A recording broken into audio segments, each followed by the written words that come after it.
Hello everyone. ये कहानी है आसूका की, जो कि एक काइंड हार्टेड और स्वीट सी लड़की है और उसका सपना है स्कूल टीचर बनना। ग्रेजुएशन के फौरन बाद जब एक सीनियर टीचर छुट्टी पर जाता है तो उसे टेम्परेरली ये सपना पूरा करने का मौका मिल ही जाता है। अब वो जिस क्लास को पढ़ाने के लिए जाती है वहीं पर ही एक लड़का भी होता है। उस लड़के का नाम है सागामी।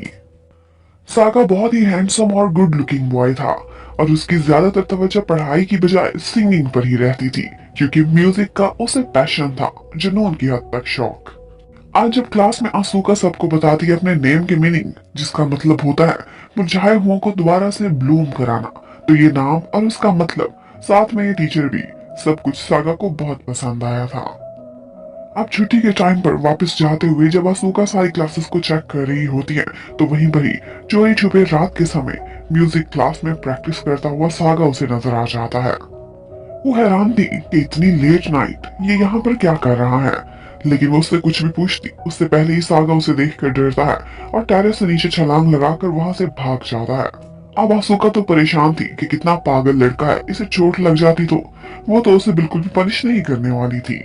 लेकिन सागा वहां पर अपना एक रिकॉर्डर भूल गया था, जिसको ऑन करके आसूका उसका म्यूजिक सुनती है और उसकी आवाज सिर्फ आवाज ही नहीं बल्कि उसकी लिरिक्स भी उसका दिल छू जाते हैं। अब बीच रास्ते सागा को याद आया था कि उसका रिकॉर्डर वहीं रह गया है। वो तो उसे जान से भी ज्यादा प्यारा था।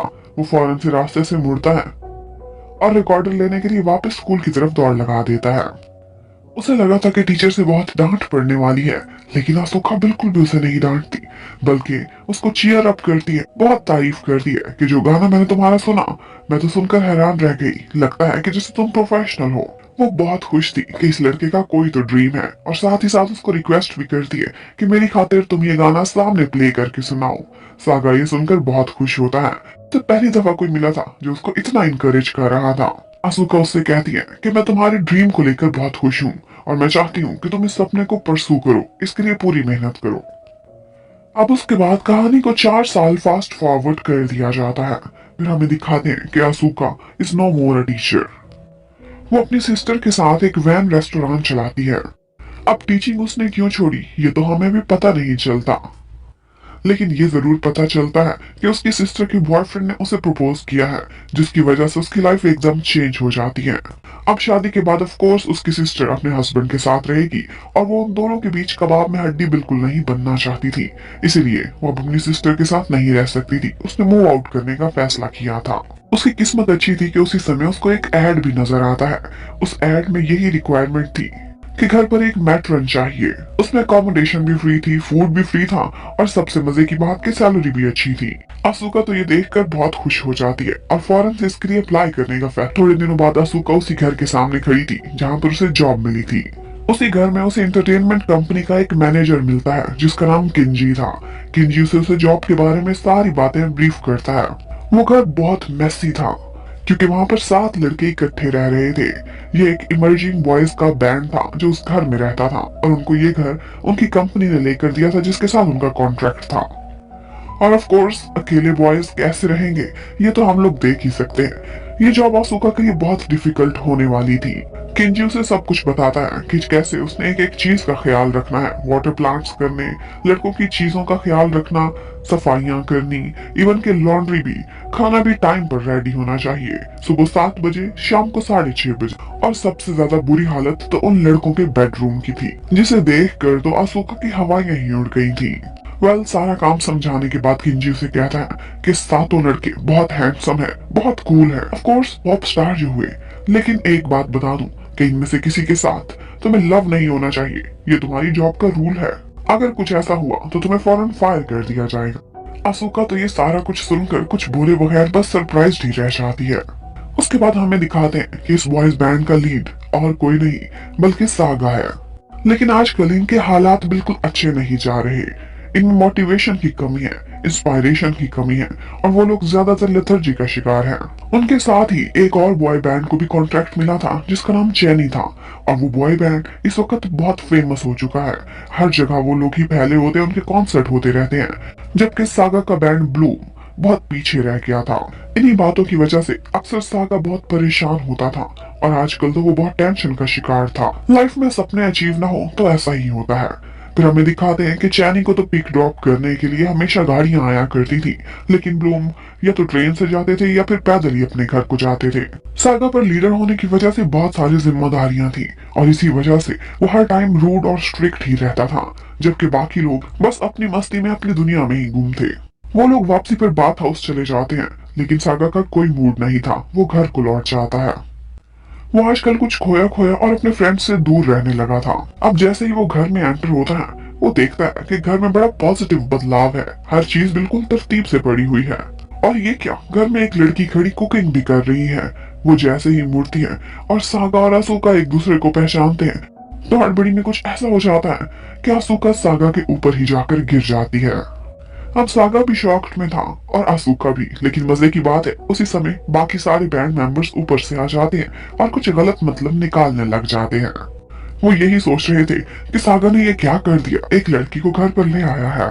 अब सागा और असूका दोनों ही ये सब सुनकर एम्बैरेस हो रहे होते हैं, लेकिन असूका आकर मिसअंडरस्टैंडिंग क्लियर करती है, कहती है कि लगता है मैनेजर तुम लोगों को बताना भूल गया, मैं आप लोगों की नई मैट्रन हूँ। और फिर वो बहुत अच्छे से सबसे अपना इंट्रोडक्शन कराती है और कामों की सारी डिटेल्स भी बताती है कि कैसे रूटीन रहेगी। लेकिन यहाँ पर तब बहुत ऑकवर्ड लगता है असूका को, जब लड़के उसके सामने ही शर्ट्स उतारने लगते हैं, लेकिन आहिस्ता आहिस्ता असूका को इस चीज की आदत पड़ ही जाएगी। बाकी सारे बॉयज तो नाइस थे, लेकिन सागा थोड़ा खामोश खामोश और रूड सा लग रहा था। असूका उसके पास जाकर कांग्रेच करती है कि तुम्हारा सपना पूरा हुआ, लेकिन उसका तो मूड पहले ही बहुत खराब था। वो उल्टा उसे ही डांट देता है और कहता है कि मुझे कुछ याद भी नहीं कि तुम कौन हो, और ना ही मुझे कोई मैट्रन चाहिए, मैं अपना ख्याल खुद ही रख सकता हूँ। असूका को तो उसके बिहेवियर की कोई समझ नहीं आ रही थी, लेकिन उसका मूड तो इतना खराब था कि वो डिनर भी नहीं खाता। उसके बाद सागा अपने कमरे में जाकर लेट नाइट तक अपने नए गाने के लिए लिरिक्स लिखता रहता है।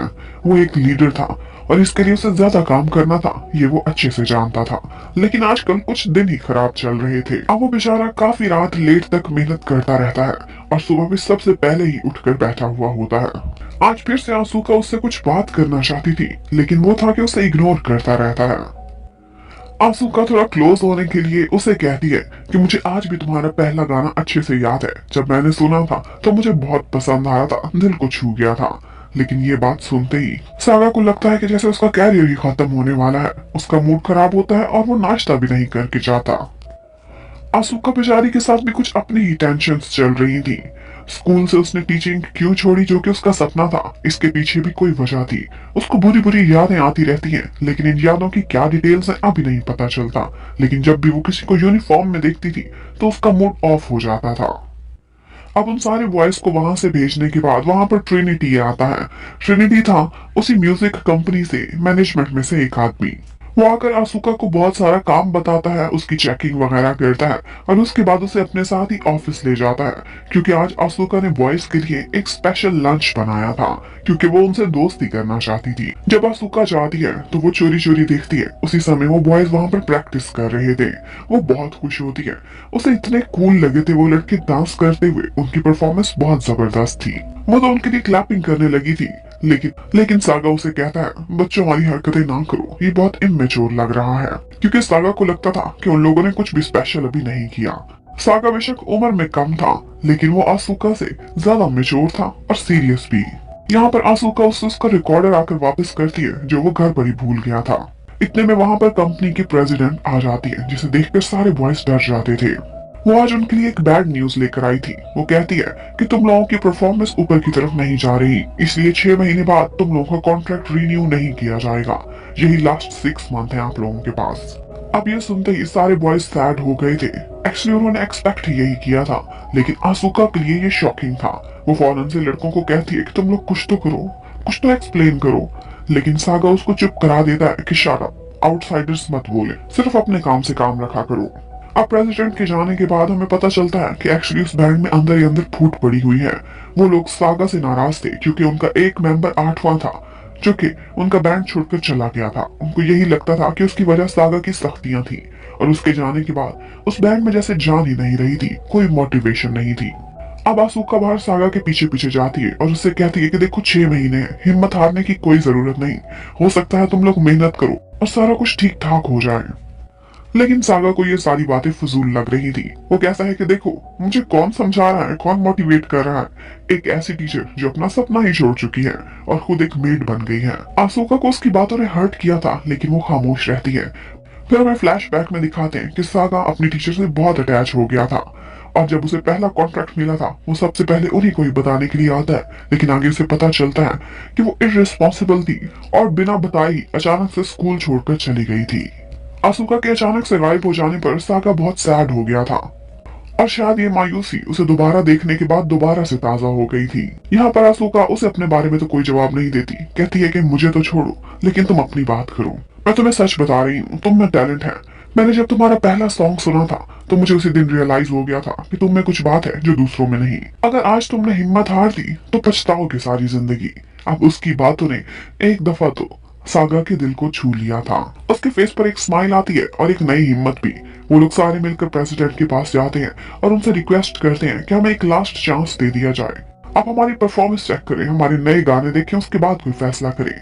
और आसूका भी उनके साथ ही मिल जाती है रिक्वेस्ट करने में। अब प्रेसिडेंट उनको एक लास्ट चांस देती है, कहती है कि 2 हफ्ते बाद चेन्नई का एक लाइव कॉन्सर्ट है, उसमें तुम लोगों को 5 मिनट का स्टेज टाइम दिया जाएगा।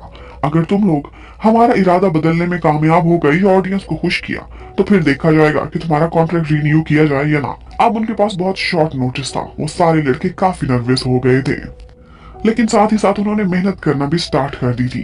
वो लोग ओवर टाइम लगाते थे अपनी परफॉर्मेंस की प्रैक्टिस करने में। उनकी एक आखिरी उम्मीद थी जो वो हर हाल पूरा करना चाहते थे। घर पर भी और कंपनी में भी जाकर वो लोग बहुत मेहनत करते हैं और आसूका भी उनकी सपोर्ट बनी रहती है, उनके घर के काम बहुत अच्छे से करके। आसूका ने सारी ग्रोसरीज भी लेकर आनी होती थी।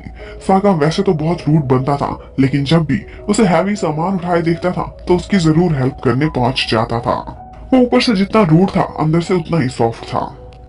अब फाइनली कॉन्सर्ट का दिन आ जाता है। वो लोग वेन्यू में जाते हैं। इतना बड़ा वेन्यू देखकर आसूका हैरान रह गई थी। एक्चुअली वो दिली तौर पर इन लड़कों से बहुत अटैच हो गई थी, स्पेशली सागा से। और वो देखती है कि जब भी ऑफिस वाले उनके साथ डिस्क्रिमिनेशन वाला बिहेवियर करते थे तो वो रह नहीं पाती थी, कुछ ना कुछ जरूर बोल देती थी। वो सबको यही रियलाइज कराती है कि इन लड़कों ने भी बहुत मेहनत की है, ये अच्छा परफॉर्म करेंगे। चैने बैंड बहुत फेमस था और वो लड़के बहुत कूल थे। इसके साथ साथ वो बहुत काइंड हार्टेड भी थे और उनकी परफॉर्मेंस होने से पहले वो ब्लूम्स को आकर विश भी करते हैं गुड लक के लिए। अब फाइनली 5 मिनट का स्टेज टाइम शुरू हो गया था। ब्लूम्स बहुत अच्छे से परफॉर्म करते हैं, कॉन्फिडेंट थे, बहुत कूल लग रहे थे। उनकी परफॉर्मेंस एकदम सारे लोगों के दिलों को छू गई थी। इवन के आसूका तो खुशी के आंसू भी आंखों में ले आती है जब उनको इतना अच्छा परफॉर्म करते देखती है। ऑडियंस ने उनको इतना अच्छा रिस्पांस दिया था कि वो लोग भी हैरान रह गए थे और मैनेजमेंट को दिखाते हैं उन्होंने भी एक्सपेक्ट नहीं किया था कि ये लोग इतना आउटस्टैंडिंग परफॉर्म करेंगे। प्रेसिडेंट ने भी चोरी चोरी उनकी परफॉर्मेंस देख ली थी। अब आसूका सागा के लिए बहुत खुश थी और उससे कहती है कि मुझे यकीन है तुम लोगों के साथ कुछ अच्छा ही होगा, जितना अच्छा आज परफॉर्म किया है। लेकिन सागा कहता है तुम बच्चों वाली बातें करती हो, इतनी जल्दी कोई बदलाव नहीं आने वाला। लेकिन एक बात जरूर थी कि सागा के दिल को आसूका छूने लगी थी। आज सागा का भी मूड कुछ ठीक था। वो अपने बाकी सारे बैंड के साथ बाथ हाउस जाता है। वहां पर आसूका बार बार उन लोगों की तारीफें किए जा रही थी। यहाँ पर सागा भी जोश में आ जाता है और कुछ ज्यादा ही बोल देता है। कहता है कि तुम सारे लोग परेशान ना हो, मैं लीडर हूँ। मैं ऐसे ऐसे गाने अब लिखूंगा कि हम लोग 6 महीने के अंदर अंदर जापान के बेस्ट बैंड्स में आ जाएंगे। अब ये बात तो उसने बोल दी थी, शायद बड़ा बोल था या क्या, लेकिन मजे की बात है कि यहाँ पर प्रेसिडेंट भी छुप कर बैठी हुई थी और उसे वहाँ अचानक से देखकर सारे लोग शॉक्ड रह जाते हैं। वो उनको कहती है ठीक है, आज की परफॉर्मेंस तुम लोगों की बहुत अच्छी थी, आउटस्टैंडिंग थी, लेकिन फिर भी इतनी अच्छी भी नहीं थी कि मैं तुम लोगों का कॉन्ट्रैक्ट रिन्यू कर दूं। आई एम सॉरी, ये मैं नहीं कर सकती। हाँ, लेकिन जरूर सोचूंगी। जो बात सागा ने कही है कि तुमने सिर्फ बोला है या तुम उस पर कायम रहोगे। अब उनके पास यही लास्ट चांस था जो प्रेसिडेंट ने दिया था। अगर 6 महीने के अंदर स्ट्रीमिंग वीडियोस में तुम लोग नंबर 1 आते हो तो कॉन्ट्रैक्ट रिन्यू हो जाएगा। अब ये कहकर प्रेसिडेंट तो चली गई थी, लेकिन आसूका तो बहुत खुश थी, लेकिन साथ में सारे लोग नर्वस भी थे। ये बहुत बड़ा माइलस्टोन था, वो लोग कैसे अचीव करेंगे। लेकिन आसूका फिर से उनको चीयर अप करती है कि कोई ना कोई रास्ता जरूर निकल आएगा। अब थोड़ी देर पहले ही आसूका ने सागा को कहा था कि मेरा अब एक नया सपना है और वो ये है कि तुम लोगों को दोबारा से ब्लूम करते देखना। अगर तुम लोगों का बैंड सक्सेसफुल रहता है तो मैं भी कामयाब हो जाऊंगी, खुद को A+ दूं। उसकी ये बातें सागा के दिल को छू गई थी। अब जब आसूका उसके पास आती है तो वो अपना टॉवल उसके फेस पर डालता है और उसके कान के करीब आकर कहता है, मैं वादा करता हूँ पूरी कोशिश करूंगा तुम्हारा सपना तुम अचीव कर सको उसके लिए। अब ये कहकर सागा तो बाहर निकल गया था, उसने मुड़कर भी नहीं देखा था। लेकिन उसके इस जेस्चर ने आसुका के दिल की धड़कनें बहुत तेज कर दी थी। वो वहीं पर ही खड़ी खुश हो रही होती है, जबकि बाहर सागा के फेस पर भी एक स्माइल थी। आसुका दिली तौर पर उन बॉयज से बहुत ज्यादा अटैच हो चुकी है। इवन कि उसने अपना वॉलपेपर भी ब्लूम्स का ही लगाया हुआ है। उसे ब्लूम्स के साथ मूव इन होना बहुत अच्छा लगा था। उनके साथ साथ वो खुद भी मोटिवेटेड फील करती थी, और स्पेशली सागा जिसकी प्रेजेंस उसे बहुत पॉजिटिव एनर्जी देती थी। सागा काफी अट्रैक्टिव था। और फिर नेक्स्ट डे भी जब वो ट्रैश रखने जा रही थी तो उसे वही मोमेंट याद आता है जब उसने उसके फेस पर टॉवल डालकर उसे एक डायलॉग मारा था। काम करते करते साथ ही इस मोमेंट की यादें वो स्माइल करने लगती है, और उसी वक्त सागा भी उसे देख लेता है और सोचता है कि ये ट्रैश उठाते हुए इतनी खुश क्यों हो रही है। आसुका उसके पास पहुंचती है और उसे वही बात दोबारा से याद कराने लगती है। अब ये सुनकर तो सागा भी शर्मा गया था, लेकिन नर्वस होकर वो सिर्फ इतना ही कहता है, तुम बिल्कुल पागल हो। लेकिन ये बात सच थी कि जिस तरह से आसुका सागा के घर शिफ्ट होकर खुश थी, वो भी उसके यहाँ पर आने से बहुत खुश था। उसके बाद सागा खुद ही अपना नाश्ता बना रहा था, तो यहाँ पर आसुका को पता चलता है कि उसे ट्रेडिशनल नहीं बल्कि वेस्टर्न फूड पसंद है ब्रेकफास्ट में, और वो कुकिंग में भी काफी अच्छा था, और उसे जल्दी किसी का बनाया खाना पसंद भी नहीं आता था। अब उसकी पसंद और नापसंद को आसुका फौरन से नोटिस कर लेती है और अपने मील प्लान में लिख लेती है। अब बॉयज को वही बात याद आती है जो प्रेसिडेंट ने उनको एक टास्क दिया था। वो नर्वस हो जाते हैं, सोचने लगते हैं कि जोश में तो बहुत कुछ बोल दिया, लेकिन नंबर 1 स्ट्रीमर होना ये बहुत मुश्किल है, न जाने हम कर पाएंगे भी कि नहीं। आज आसुका भी ऑफिस गई थी क्योंकि उसने अपना कॉन्ट्रैक्ट साइन करना था। प्रेसिडेंट बैंड बॉयज के साथ तो स्ट्रिक्ट थी, लेकिन आसुका के साथ काफी नाइस रहती है। यहाँ पर बातों बातों में उसकी प्रेसिडेंट से बैठ लग जाती है। उन लोगों का कहना था कि ब्लूम के फैंस जिनको ब्लूमी कहते हैं, उनकी तादाद दिन ब दिन कम होती जा रही है। लेकिन आसुका चैलेंज करती है कि वो 2-4 दिन में ही 1000 ब्लूमीज उनको इकट्ठे करके दिखाएगी। वो नहीं चाहती थी कि कोई भी ब्लूम को अंडर एस्टिमेट करे। प्रेसिडेंट उसके इस चैलेंज से खुश तो हो गई थी, लेकिन बाहर आकर आसुका सोचती है कि कह तो मैंने दिया जोश में, लेकिन 1000 लोग इकट्ठे करना बहुत मुश्किल है। उसके बाद आसुका जाकर देखती है तो उन बॉयज का एक फोटो शूट चल रहा था उनके कवर के लिए। यहाँ पर उन्होंने काफी डिफरेंट टाइप का कॉस्ट्यूम पहना हुआ था, लेकिन सच बोलूं तो सागा एक्सट्रीमली हैंडसम लग रहा था। लेकिन वो जैसे ही आसुका को देखता है शर्मा के छुप जाता है। वो नहीं चाहता था कि वो इस हुलिये में उसको देखे। अब ये कॉस्ट्यूम तो बॉयज ने खुद ही रिजेक्ट कर दिया था। उसके बाद उनको बैड बॉयज का रूप दे दिया जाता है, लेकिन ये भी अच्छा क्लिक नहीं कर रहा था। यहाँ पर आसुका उनसे कहती है कि देखो आप लोग क्यों इनको तंग करते हो, just let them be themselves. और यही चीज थी जो सबको क्लिक कर जाती है। आइडिया बड़ा जबरदस्त था। ब्लूम उस बैंड के सारे बॉयज को कैची कपड़े पहनाकर हाथ में एक फ्लावर देकर खड़ा किया जाता है, और इसी तरह से उनका फोटोशूट होता है जो उनके लिए बिल्कुल परफेक्ट लग रहा था। ये सारी फॉर्मेलिटीज तो चलती रहती हैं, लेकिन इनफैक्ट सागा बहुत परेशान था। बहुत मुश्किल काम था 6 महीने के अंदर खुद को प्रूव कराना। अब वो यही अनाउंस करता है कि वो और भी स्ट्रिक्ट होने वाला है। वो सारे बॉयज को उनकी एक्सरसाइज और वर्कआउट का प्लान फॉरवर्ड कर देता है जो बहुत स्ट्रिक्ट था, और इसके साथ साथ वो आसुका से उसका भी फोन नंबर शेयर करता है, क्योंकि बॉयज का मील प्लान क्या होने वाला है, डाइट में कोई भी गड़बड़ ना हो, ये सब भी उसी की प्लानिंग में शामिल था। अब वही मील प्लान देगा और साथ ही साथ हर वक्त वो बॉयज को वर्कआउट कराता रहता है। वो सारे लोग बहुत मेहनत करते हैं, सारा दिन प्रैक्टिस भी करते हैं, इतनी सारी रनिंग भी करनी पड़ती है।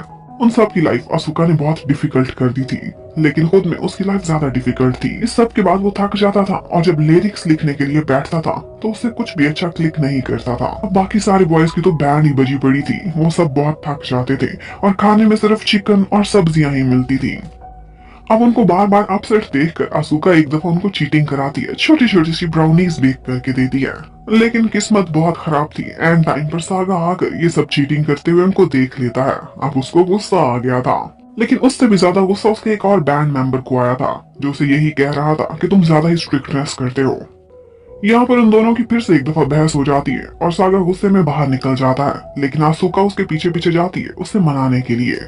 आसुका को अंदाजा था कि ये अंडर प्रेशर होने की वजह से आजकल बहुत लड़ने लगे हैं, लेकिन सागा उसे कहता है कि तुम एक मैट्रोनी रहो, अपने काम से काम रखो, इससे तुम्हारा कोई मतलब नहीं होना चाहिए। लेकिन आसुका कहाँ हार मानने वाली थी। वो कहती है ये मेरी ड्यूटी का हिस्सा है, तुम सबकी लाइफ्स को बेटर बनाना, और वही मैं कर रही हूँ। हम सागा के जाने के बाद नारू आता है आसुका के पास और उसे बताता है कि वो सारे लोग सिर्फ बैंड मेंबर्स नहीं बल्कि फ्रेंड्स की तरह रहा करते थे। सागा भी तब बहुत खुश होता था, स्माइल करता था, लेकिन फिर जब उनका 8वां मेंबर उसकी स्ट्रिक्टनेस की वजह से बिना बताए भाग गया था, तो उसके बाद वो सारे ही टूट कर रह गए थे। और कुछ मेंबर्स इसका सारा दोष देते थे सागा को, उसकी सख्तियों की वजह से। ये सब होने के बाद उनको एक गुड न्यूज मिलती है। असुका ने उनके लिए कुछ अरेंज किया था। उसी एरिया में एक फेस्टिवल होने वाला था जहाँ पर बहुत सारे लोग आने थे, और उस फेस्टिवल में उसने अपने रिलेशंस यूज करके उनके लिए परफॉर्मेंस का 10 मिनट का टाइम निकलवाया था। अब वो गाइस बेचारे इतने डेस्परेट थे कि उनको ये फेस्टिवल भी बहुत इंपॉर्टेंट लगने लगता है। उन्हें हर हाल में अपनी पब्लिसिटी चाहिए थी। सिर्फ सागा का डर था, लेकिन वो भी फौरन से मान जाता है वहां परफॉर्म कराने के लिए, और फिर कहता है कि अगर सिर्फ इतनी सी ब्राउनीज तुम बनाओगी तो फिर मैं अलाउ करता हूँ थोड़ी सी चीटिंग को। अब उस फेस्टिवल के लिए वो बॉयज काफी मेहनत करते हैं, हर वक्त प्रैक्टिस करते रहते हैं, जबकि दूसरी तरफ आसुका भी मेहनत करती है उनकी पब्लिसिटी करने में। आसुका सागा का बहुत ख्याल रखती थी, और इस बात से वो खुद भी अनअवेयर नहीं था, उसे पता था। लेकिन सबसे बड़ी टेंशन थी कि नए गाने के लिए वो राइट नहीं कर पा रहा था। आसुका फेस्टिवल से एक दिन पहले उन लोगों की प्रमोशन करने के लिए कुछ क्लब्स और सोसाइटीज वालों से मिलने के लिए जाती है, लेकिन बहुत लेट नाइट हो गई थी, वो वापस ही नहीं आई थी। सागा को उसकी फिक्र होने लगती है, लेकिन उसे कॉल भी नहीं करता, उसे ऑकवर्ड लग रहा था। अब उसे टेंशन होने लगी थी कि काफी देर हो गई है, ये क्यों नहीं आई। तो वो सोचता है उसे जाकर देखा जाए। वो जब जाता है तो देखता है कि वो ड्रंक हुई हुई है और एक क्लब के सोसाइटी के लोगों को उनकी ही प्रमोशन कर रही है। उनसे क्वेश्चन करती है और खेल खेल में उन्हें ब्लूम्स के बारे में बताती है। वो चाहती थी कि ये सारे लोग ये सब कुछ सोशल मीडिया पर डालें ताकि ब्लूम्स की ज्यादा से ज्यादा प्रमोशन हो सके, लेकिन ये सब करते हुए वो खुद बुरी तरह से ड्रंक हो चुकी थी। अब वो टुन होकर बैठी हुई होती है। सागा उसके पास आता है और कहता है चलो मेरे पीछे पीछे, लेकिन उसकी हालत थी ही नहीं कि वो चल सकती। अब सागा उसको पिगी बैक कैरी करता है और उसे घर तक लेकर जाता है। सारा रास्ता आसुका उसको भाषण देती रहती है मोटिवेट करने का, और उसके बाद उसके शोल्डर पर सर रखकर सो जाती है। लेकिन फिर एन फेस्टिवल वाले दिन एक टेंशन बन गई थी। जो पोस्टर छपवाए गए थे उसमें उनकी परफॉर्मेंस का नाम ही नहीं था, कुछ मिसिंग हो गया था, बल्कि उसकी जगह पर एक मैस्कॉट शो का लिखा हुआ था। अब उनके प्रमोशन के बगैर ही वो बॉयज कैसे जाएं? उनकी ईगो हर्ट होती। यहाँ पर आसुका उनसे सॉरी करती है। एक मिसअंडरस्टैंडिंग हो गई थी जिसका उसे बहुत अफसोस हुआ था। अब आसुका ने तो जो वादा किया था वो पूरा करना था। वो उस फेस्टिवल की प्रेपरेशंस कराने के लिए चली जाती है और खुद मैस्कॉट बनकर वहां पर खड़ी हुई होती है। सारा को भी ये सब रियलाइज था कि वो कैसे सारा दिन काम करती है और फिर बिना किसी डिमांड के उनकी इतनी सारी पब्लिसिटी भी। अब वो बॉयज उसी दिन जब मार्केट में निकलते हैं इत्तेफाक से तो देखकर हैरान रह जाते हैं। हर कोई उनको पहचान रहा था। उनके नाम के पोस्टर्स भी लगे हुए थे। इवन के लोगों ने एसेसरीज भी पहनी हुई थी ब्लूम्स की। उनको वहां के शॉपकीपर से काफी सारा प्यार मिलता है। उनको पहली दफा कुछ स्पेशल लग रहा था। अब एक मैस्कॉट ड्रेस में उन्हें लगा था कि आसुका खड़ी है। वो उसके पास आते हैं और उससे कहते हैं कि हमें रियलाइज हो गया है, हम तो सोच रहे हैं मैस्कॉट शो ही कर दें, लेकिन सिर्फ सागा से डरते हैं। लेकिन इतने में वो देखते हैं कि आसुका तो पीछे से आ रही है। अब वो हैरान थे कि मैस्कॉट के अंदर कौन है। एक्चुअली वो सागा ही था, जो वहां पर आसुका की हेल्प करने के लिए पहुंचा हुआ था। अब आसुका की कमिटमेंट को पूरा करने के लिए वो बॉयज वही एनिमल कॉस्ट्यूम्स पहनते हैं और मैस्कॉट शो के अंदर ही अपनी पॉप की परफॉर्मेंस करने लगते हैं। आसुका उनके लिए इतना कुछ कर रही थी, तो बदले में सागा भी उसके लिए कुछ करना चाहता था। सागा पहले सबसे अलग अलग रहता था, रूट सा, लेकिन आहिस्ता आहिस्ता वो आसुका से अपनी बातें शेयर करने लगता है। वो छत पर आकर उसे कहता है कि मैं बहुत टेंशन में हूँ। मुझे ऐसा लगता है कि जैसे मैं ही हूँ जो अपने पूरे बैंड को ड्रैग कर रहा हूँ, ड्रैग डाउन, क्योंकि मैं अच्छा सॉन्ग राइट कर ही नहीं पा रहा। इसी वजह से वो लोग भी मेरी वजह से सफर करें, ये मुझे अच्छा नहीं लगता। ये पहली दफा थी कि सागा अपनी कोई टेंशन किसी से शेयर कर रहा था। तो यहाँ पर आसुका उसे समझाने के लिए उसके पास आती है और कहती है तुम सारा बर्डन खुद क्यों उठाते हो? देखो, दूसरे तुम पर डिपेंड करते हैं और तुम्हें भी दूसरों पर डिपेंड करना चाहिए। अगर एक इंसान समझे कि वो अकेला ही सब कुछ कर लेगा तो ये पॉसिबल नहीं है। तुम अपने बर्डन्स दूसरों के साथ शेयर किया करो। और इतने में बाकी बैंड बॉयज भी ऊपर से पहुंच जाते हैं। उन्होंने ये सब सुन लिया था। वो आकर कहते हैं कि तुम होते कौन हो ये कहने वाले? हम एक बैंड है, अगर ऊपर जाते हैं तो इकट्ठे जाएंगे, नीचे जाते हैं तो भी इकट्ठे जाएंगे। और अब हर मेंबर आगे बढ़ता है और आसुका का एक बर्डन खुद पर ले लेता है। कोई कहता है कि कोरियोग्राफी को वो हैंडल करेगा, एक कहता है कि मैनेजमेंट के सारे इश्यूज मैं देखूंगा, एक और मेंबर आकर कहता है कि जो कोई भी लेजी हुआ उसकी बैंड बजाने का काम मेरा। आसुका भी अपना हिस्सा डालती है और कहती है कि डाइट और मील प्लान क्या होगा इसकी जिम्मेदारी मेरी है। अब वो लोग एक एक करके सागा का बर्डन शेयर कर रहे थे ताकि वो टेंशन से फ्री होकर अपने लिरिक्स लिख सके। सागा को भी अच्छा लग रहा था।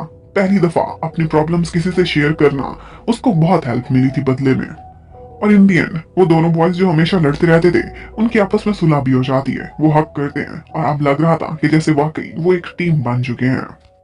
और आसुका की तो हर खुशी अब उन्हीं सातों बॉयज की खुशियों से जुड़ी हुई थी। अब सागा अकेले में आसुका के पास आता है, उसे बहुत दिक्कत हो रही थी लेकिन फिर भी उसे थैंक यू कहता है।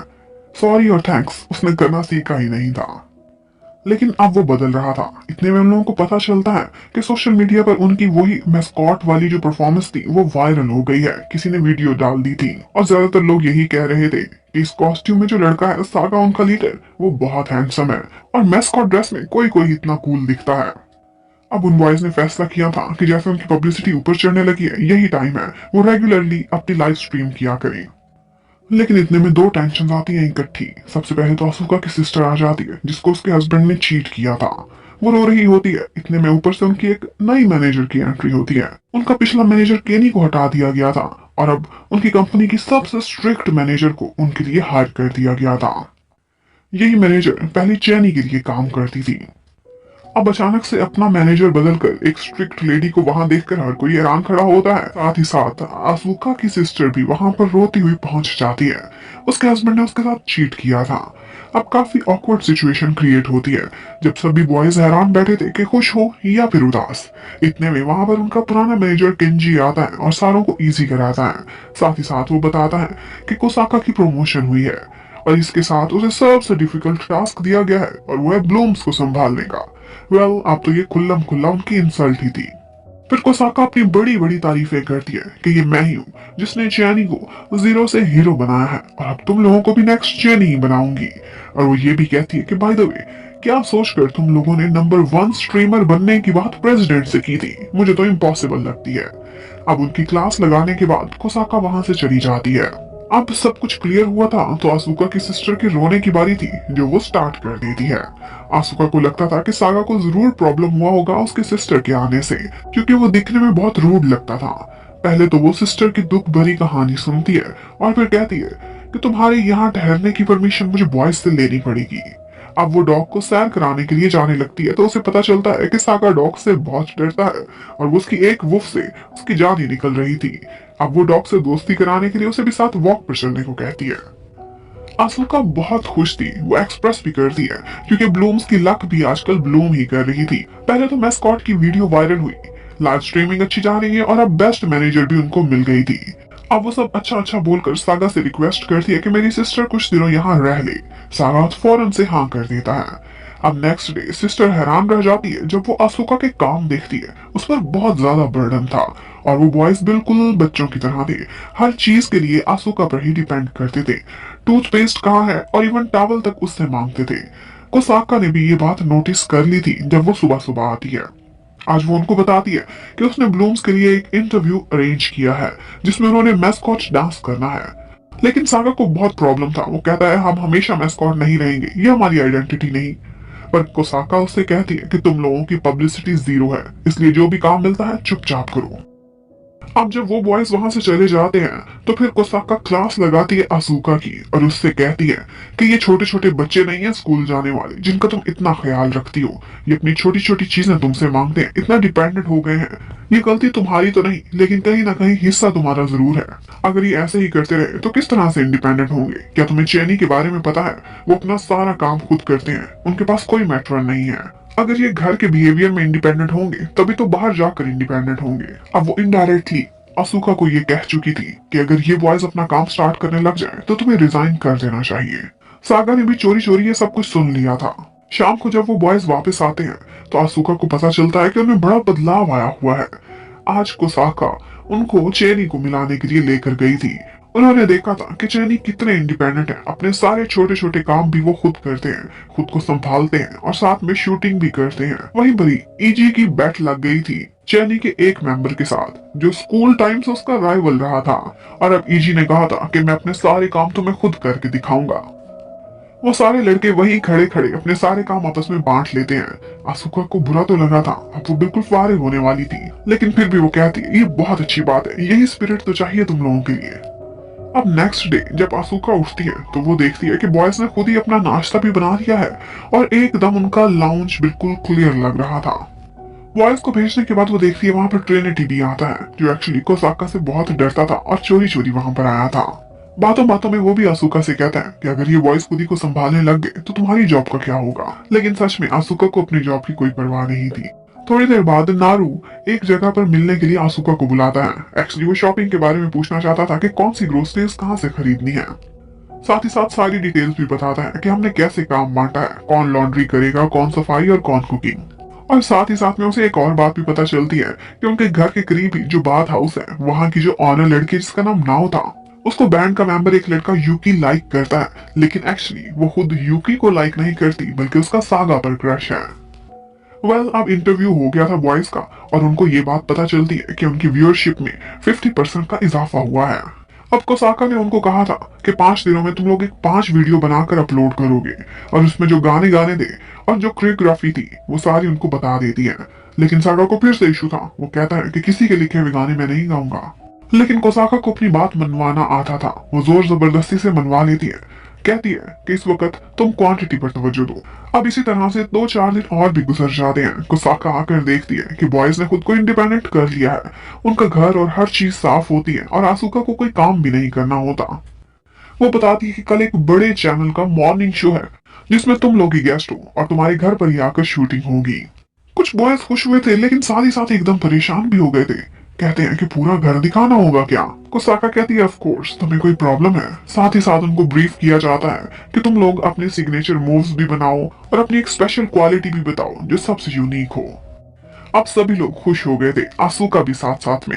इतने में उसकी सिस्टर कहती है कि मैं पैकिंग कर रही हूँ, आई थिंक मेरे जाने का टाइम हो गया, बहुत दिन यहाँ रह लिया और अगर तुम्हें मेरी जरूरत पड़े तो तुम भी आ सकती हो। मेरे साथ वापस काम स्टार्ट करेंगे क्योंकि हस्बैंड से तो लड़ाई हो चुकी है। यहाँ पर भी मुझे लगता नहीं कि अब तुम्हारा काम चलने वाला है। अब आसुका डॉग को एक लास्ट वॉक कराना चाहती थी। साथ में सागा भी आता है। सागा उससे कहता है कि तुम फिर से अपने सपने पर गिव अप करने वाली हो। ये बात सागा को बिल्कुल अच्छी नहीं लगी थी। आसुका स्माइल करती है तो वो कहता है हर चीज को इडियट्स की तरह से स्माइल के पीछे मत छुपाया करो। क्या तुम्हें कोई फर्क नहीं पड़ता तुम्हारी जॉब चली जाए? और हमें ब्लूम करते देखने के सपने का क्या हुआ? हमारी सपोर्ट करने का क्या हुआ? अब वो कोई भी जवाब देती उससे पहले एक इमरजेंसी कॉल आ गई थी। घर में आकर देखते हैं तो घर का हाल ही खराब हुआ था। हर चीज उनके लिविंग एरिया में पड़ी हुई थी। एक्चुअली बॉयज ने इतने दिन कोई सफाई नहीं की थी, बस सामने सामने से साफ किया था और हर गंदगी उठाकर अपने बेडरूम के एक कोने में छुपा दी थी। ओवरलोड होने की वजह से उनकी वॉशिंग मशीन, डिश वॉशर, हर चीज खराब हुई पड़ी थी। अब कल इंटरव्यू के लिए जब अपना बेडरूम क्लियर कर रहे थे तो सारा सामान वो लोग लिविंग एरिया में ले आए और ऐसा मैस क्रिएट हुआ कि उनसे संभाले भी नहीं संभलता था। इतने में कोसाका भी वहां पर पहुंच जाती है और जब वो ये मैस देखती है तो किसी को भी कुछ एक्सप्लेन करने की जरूरत ही नहीं थी, वो सब समझ गई थी। वो आते ही कहने लगती कि तुम लोग चैनी कभी नहीं बन सकते। इस बात पर आसुका को गुस्सा आ गया था। वो कहती है कि ये चैनी बनेंगे भी नहीं, ये ब्लूम्स हैं, इनको चैनी बनाने की जबरदस्ती मत करो। ये जो भी हैं ऐसे ही ठीक है, बस यही कोशिश करो कि ये अपना बेस्ट दे। सागा को बहुत स्पेशल लगा था जिस तरह से आसुका उनके लिए बोलती थी, कभी खुद के लिए नहीं बोली थी। वो कहती है कि हर इंसान डिफरेंट होता है, अगर इनको सपोर्ट की जरूरत है तो मैं करने को तैयार हूँ। बस ये अपने काम पर तवज्जो दें और अपने टैलेंट को पॉलिश करें, यही इंपॉर्टेंट है। अब कोसाका से बदला तो सिस्टर के डॉग ने ले लिया था। उसने ऐसा डराया था कि उसकी कमर में ही बल पड़ गया था। आसुका अब उन सारों को इंटरव्यू की तैयारी करने को कहती है और घर में जो मैस क्रिएट हुआ था उसके लिए आसुका उसकी सिस्टर ही काफी थे। लेकिन फिर भी किंजी हेल्प के लिए अपने एक फ्रेंड को साथ ले आता है। वो सारे मिलकर घर को ऐसा नीट एंड क्लीन कर देते हैं कि पहचाना भी नहीं जाता। इंटरव्यू की तैयारी के लिए सागा अपने सारे फ्रेंड्स को वार्न कर देता है कि वहां पर चैनी का नाम कोई नहीं लेगा, अपने माइंड से निकाल दो चैनी को, तुम लोग ब्लूम हो और तुम अपने में बेस्ट हो। अब वो लोग अच्छी तरह से इंटरव्यू के लिए होमवर्क कर लेते हैं, किसने किस बारे में बात करनी है और किस तरह से हर चीज को ह्यूमर में उन्होंने कंट्रोल करना है, ये सिलेक्ट हो जाता है। अब नेक्स्ट डे एक बड़ी होस्ट उनके घर पर आई हुई थी। एक्चुअली इस होस्ट का नाम लिलीसा था और वो अंदर ही अंदर छुपी हुई उनकी एक फैन भी थी। उनका इंटरव्यू काफी अच्छा जा रहा होता है कि इतने में बाहर से शोर की आवाज आने लगती है और वो शोर मचा रहा था आसुका का जीजू, जो कि अपनी पत्नी को मनाने के लिए वहां पहुंचा हुआ था। वो काफी सॉरी करता है लेकिन उसके बाद अपनी हरकतों पर उतर आता है। कहता है कि देखो तुम्हारी एज भी ज्यादा है और मेरी भी, हमें और कोई कहां से मिलेगा, इसलिए जैसे भी है गुजारा करो। आसुका को गुस्सा आता है तो वो उसे भी सुनाने लगता है कि हमेशा जिंदगी में जब भी तुम्हें मुश्किल आई मैंने तुम्हारा साथ दिया, कोई बात नहीं, गलती हो जाती है, माफ कर देनी चाहिए। लेकिन मजे की बात है, सातों के सातों बॉयज वहां पर आसुका को सपोर्ट करने के लिए पहुंच जाते हैं। सबसे आगे बढ़ता है सागा, उसे अपने साथ खड़ा करके कहता है हम लोग अभी बहुत बिजी हैं, इसलिए बेहतर है तुम यहाँ से चले जाओ। ओसाका भी ये सारा कुछ देख रही थी और उसे मन ही मन में ब्लूम्स बहुत अच्छे लग रहे थे। अब यहाँ पर किंजी कहता है कि टाइम तो थोड़ा रह गया है इंटरव्यू का, क्यों ना हम लोगों का इनका अपना एक डांस और परफॉर्मेंस दिखाएं, जो इनकी नेचर है वो ही दिखाई जाए। और ये आइडिया सबको बहुत पसंद आया था। वेल, अब जब वो बॉयज लाइव स्ट्रीम कर रहे होते हैं तो कोसाका बिल्कुल शांत बैठी हुई थी, लगता है बहुत गुस्से में थी। वो कहती है सबको यहाँ बुलाया जाए और फिर सबके सामने खड़ा होकर वो उनसे माफी मांगती है और कहती है कि मुझसे गलती हो गई थी। आसुका बिल्कुल ठीक थी। शायद कभी कभी मैं कुछ ज्यादा ही स्ट्रिक्ट हो जाती हूँ, लेकिन मुझे समझना चाहिए कि हर कोई डिफरेंट होता है। इसलिए मैं अब अपने तरीके को बदलने की कोशिश करूंगी और सोचूंगी कि तुम गाइस को कैसे अच्छे से सेल किया जाए। फिर वो अकेले में आसुका से कहती है कि जब मैं नई नई इस जॉब में आई थी तो मुझे बहुत मुश्किल हुई थी, लेकिन अब मैंने तुमसे बहुत कुछ सीखा है। सिर्फ गुस्से में होना या खुद को स्ट्रिक्ट दिखाना ही अच्छा नहीं होता, बल्कि स्माइल भी करनी चाहिए, लीनियंट भी होना चाहिए। आसुका ने बाकी सब की तरह से कोसाका का भी दिल जीत लिया था। वेल, अब सिस्टर के वापस जाने का टाइम आ गया था और आसुका को भी कहीं जाने की कोई जरूरत नहीं थी। ये देखकर सागा भी खुश था। अब अगले दिन नाश्ता करते हुए वो बॉयज कहते हैं कि सारा काम तो हम खुद नहीं कर सकते, लेकिन थोड़ी थोड़ी हेल्प जरूर करेंगे। हम अपने बर्तन खुद ही रखा करेंगे, चीजों को भी नहीं बिखेरेंगे, इवन के लॉन्ड्री में भी आपकी हेल्प किया करेंगे। सागा आज सारा दिन बाहर रहा था, रात को भी लेट वापस आता है। आसुका उसको देख लेती है। जब वो आया होता है तो उसे वुफ करके डराने की कोशिश करती है, लेकिन सागा का कोई रिस्पॉन्स नहीं था। वो खामोशी से उठता है और एक तीर निशाने पर मारते हुए बोलता है कि अगर ये निशाने पर लग गया तो क्या तुम मुझे डेट करोगी। अब तीर निशाने पर लगता है कि नहीं, लेकिन जब वो थ्रो करता है तो निशाना थोड़ा सा मिस हो जाता है। ये देखकर सागा कहता है अच्छा चलो छोड़ो। फिर वहां से जाने लगता है तो सारे बॉयज उसे घेर लेते हैं। उन्होंने चोरी चोरी ये सारा कुछ सुन लिया था और सब देख भी लिया था। वो कहते हैं कि नहीं नहीं, तुम्हारा निशाना चूका नहीं, करीब करीब ही है। और फिर सभी के सभी उसे घेर लेते हैं, क्वेश्चंस की बौछार शुरू कर देते हैं। कहते हैं कि तुम कब से आसुका को लाइक कर रहे हो, क्यों हुआ, कैसे हुआ।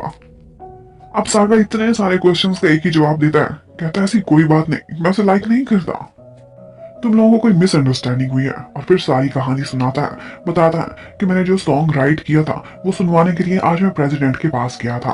उन्हें सॉन्ग पसंद तो आया था, लेकिन उन्होंने कहा था इसमें कुछ ऐसा स्पेशल नहीं कि ये तुम्हें नंबर 1 पर ले जाए।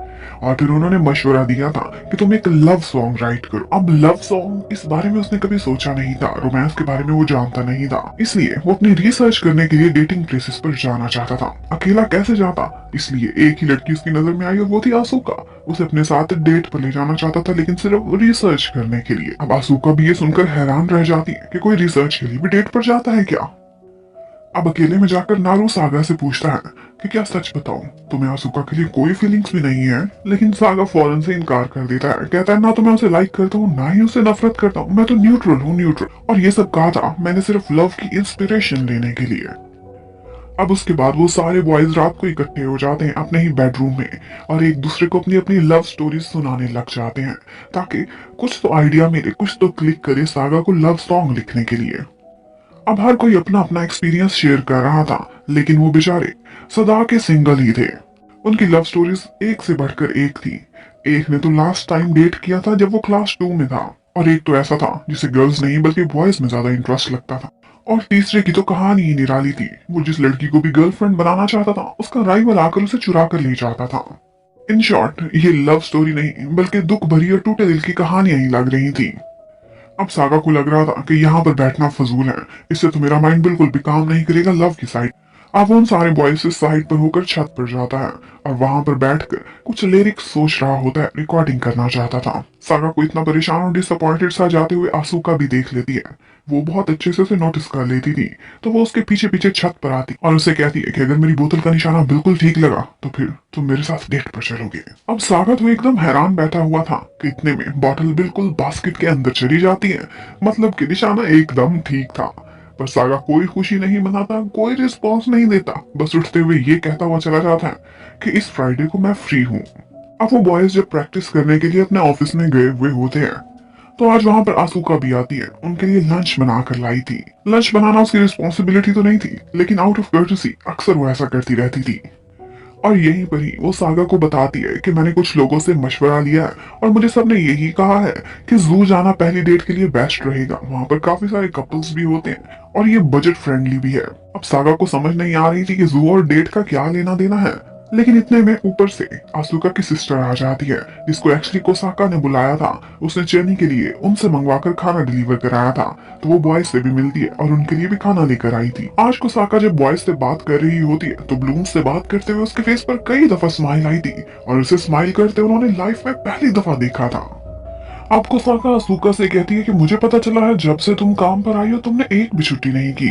तुम्हारी छुट्टियां बनती हैं, जब रेस्ट करने का मन हो 2-4 छुट्टियां कर लेना। आसुका खुश थी कि कोसाका कितनी केयरिंग हो गई है, जबकि उधर सागा चोरी चोरी डेट के बारे में डिटेल्स पढ़ रहा था। वहाँ पर क्या क्या मिलता है जो रोमांटिक हो सकता है, इस बारे में रिसर्च कर रहा था। अब फाइनली डेट का दिन आ गया था। वो दोनों जू में जाते हैं। सागा बहुत हैंडसम लग रहा था, लेकिन तब बहुत गड़बड़ हो जाती है जब वो देखता है कि 6 के 6 बॉयज भी वहीं पर ही पहुंच चुके हैं अपनी छुट्टी मनाने के लिए। वो बॉयज भी यही सोच कर आए थे कि ये कौन सा असली डेट पर गए हैं, सिर्फ रिसर्च के लिए तो गए हैं, तो हम भी साथ चलते हैं। उन्होंने भी काफी दिनों से कोई फन नहीं किया था, तो आज जू जाने का प्लान होता है। लेकिन उन्हें साथ देखकर सागा का मूड बहुत खराब हो गया था। उसका ना तो वहां घूमने फिरने का मन कर रहा था, ना ही कुछ खाने का। ऑफ कोर्स मूड तो खराब होगा। अब कबाब में एक नहीं, दो नहीं, बल्कि पूरी 6 हड्डियां आ चुकी थी और उन बॉयज को देखकर उसे कोई भी रोमांस की या लव की फीलिंग्स आ ही नहीं रही थी। आसुका जब यहाँ पर बॉयज की बार बार फोटोज ले रही होती है तो उसने भी नोटिस किया था कि सागा का मूड बहुत ऑफ हो गया है। तो वो एक बहाने से सारे बॉयज को सामने बिठाती है और कहती है कि हम यहाँ पर स्प्लिट कर जाते हैं, जिसका जहाँ इंटरेस्ट हो वो उस साइड पर चला जाए। वो इतनी अच्छी लीडर थी, इतने अच्छे से ब्रीफ करती थी कि यहाँ पर उसके मुंह से निकल जाता है कि इसकी वजह यह है क्योंकि मैं एक टीचर भी हूँ।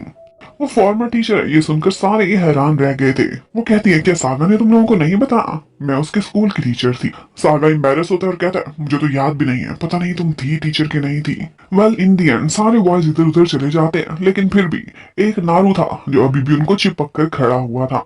सागा का बहुत मूड खराब हो जाता है और वो खुद को रिफ्रेश करने के लिए वहां से साइड पर कुछ ड्रिंक लेने के बहाने चला जाता है। अब पीछे अकेले में नारू आसुका को कहता है कि क्या तुम वही टीचर हो जो इसको म्यूजिक क्लास में मिली थी, जिसने इसे इनकरेज किया था। आसुका सुनकर हैरान थी। यहाँ पर नारू बताता है कि तुम उसके लिए बहुत स्पेशल थी। तुमने उस वक्त उसे जो जो बातें बोली थी वो गलती से उसके रिकॉर्डर में सेव हो गई थी। अब जब भी वो लाइफ में खुद को डाउन फील करता था तो अपनी उसी टीचर की बातें निकाल कर सुनता था। मीन्स इन शॉर्ट आसुका सागा की लाइफ को बहुत इन्फ्लुएंस करती थी। वो कहता है कि तुम उसके लिए बहुत स्पेशल हो। वो यही बातें कर रहा होता है कि ऊपर से सागा भी आकर ये सब सुन लेता है। सागा को बुरा लगा था। वो अपना ये राज नहीं चाहता था कि आसुका तक पहुंचे। वो कहता है मैंने देखा है तुम बहुत बदल चुकी हो। जब तुम स्कूल में होती थी तब एक डिफरेंट इंसान थी और अब जब यहाँ पर मैट्रन बनकर आई हो तो बिल्कुल डिफरेंट हो चुकी हो। आसुका ये सुनकर एकदम परेशान हो जाती। वो काफी डिसअपॉइंट हुई थी, लेकिन एक्चुअली डिसअपॉइंट होने की जरूरत नहीं थी। सागा का मतलब था अच्छे मीन्स कि उसमें अच्छा बदलाव आया है। लेकिन वो कोई भी बात उसे एक्सप्लेन कर पाता उससे पहले ही उनका एक फ्रेंड खो जाता है और वो सारे लोग उस तरफ को चले जाते हैं। उधर सिस्टर को दिखाते हैं। चैनी को जब से उसने खाना डिलीवर किया था उन्होंने सोशल मीडिया पर डाला था और तब से उसके तो वारे नयारे हो गए थे। उसके लिए बहुत सारे कस्टमर्स आ रहे थे और इतने ऑर्डर्स आते थे कि उससे हैंडल भी नहीं होते थे। और अब उसने एक फेस्टिवल पर थोड़े दिन के लिए स्टॉल लगाने जाना था। उसको हेल्प की जरूरत थी तो आसुका भी अपनी 3-4 छुट्टियां लेकर वहां चली जाती है। सागा को आसुका की बहुत कमी फील हो रही थी। उसे तो घर घर ही नहीं लगता था उसके बिना, लेकिन वो बिल्कुल खामोश रहता है। रोजाना आकर देखता है कि कोई गुड मॉर्निंग कहने वाला नहीं, कोई नाश्ता बनाने वाला नहीं। जैसे ही वो ऑफिस से वापस घर को आता था तो उसे छत देखते ही घर सोना सोना लगने लग जाता था और उसका मन ही नहीं करता था कि वो इस घर में जाए।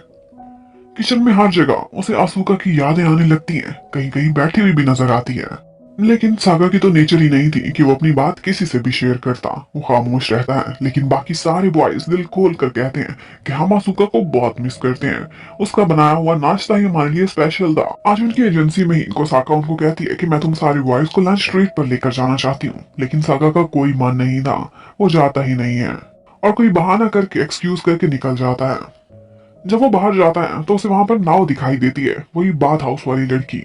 वो उससे एक रिक्वेस्ट करता है कि मुझे एक फेवर चाहिए और उसको एक कबर्ड जाकर दिखाता है किचन में, जो हमेशा खोलने में आसुका को दिक्कत होती थी। वो वही कबर्ड उसके लिए फिक्स कराना चाहता था। वो नाव के थ्रू वो फिक्स करा लेता है। अब इसी को तो कहते हैं किसी की खामोशी से उसकी केयर करना। सागा को काफी खुशी होती है कि वो आसुका की कुछ तो हेल्प कर सका। यहाँ पर एक फ्रेंड उसके पास आता है और उससे कहता है कि मैंने देखा है तुम भी असुका को बहुत मिस करते हो, तभी तो उसके लिए किचन में कबर्ड फिक्स करा रहे हो, लेकिन कभी भी अपनी फीलिंग्स को एक्सप्रेस क्यों नहीं करते, तुम बोलना क्यों नहीं सीखते, हम भी तो सब बोलते हैं। वो उसको यही समझाता है कि दिल में बातें ना रखा करो, इस तरह से बोझ बनता है, एक्सप्रेसिव होना चाहिए तुम्हें। अब उसकी ये बात जब सागा सुनता है उसे क्लिक कर जाती है और वो वहीं से दौड़ता हुआ जाता है और भागता भागता उसी फेस्टिवल में पहुंच जाता है जहाँ पर असुका ने स्टॉल लगाया हुआ था।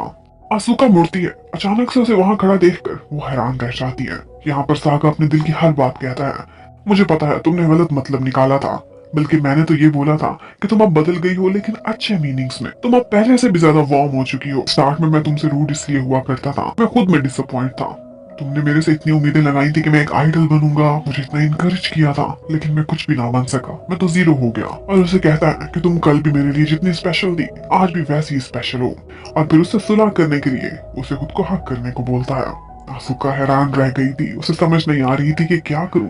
हक करना भी चाहती थी, पास आती है डरते डरते, लेकिन आगे से सागा इतना कस के उसे हक करता है कि यहाँ पर तो असुका की धड़कन ही रुक गई। हक करने के बाद वो फौरन से वहां से भाग जाता है। असुका बस उसे देखती रह जाती है कि ये हो क्या गया है। अब वो फौरन से घर पहुंचा था।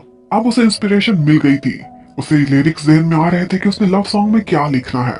वो सारी रात बैठकर लिखता रहता है और जब सुबह होती है तो उसका एक सॉन्ग बिल्कुल रेडी था। और इसके साथ ही उसे गुड मॉर्निंग की आवाज सुनाई देती है जो असुका की थी, वो वापस लौट आई थी। हर कोई उसे देखकर बहुत खुश था।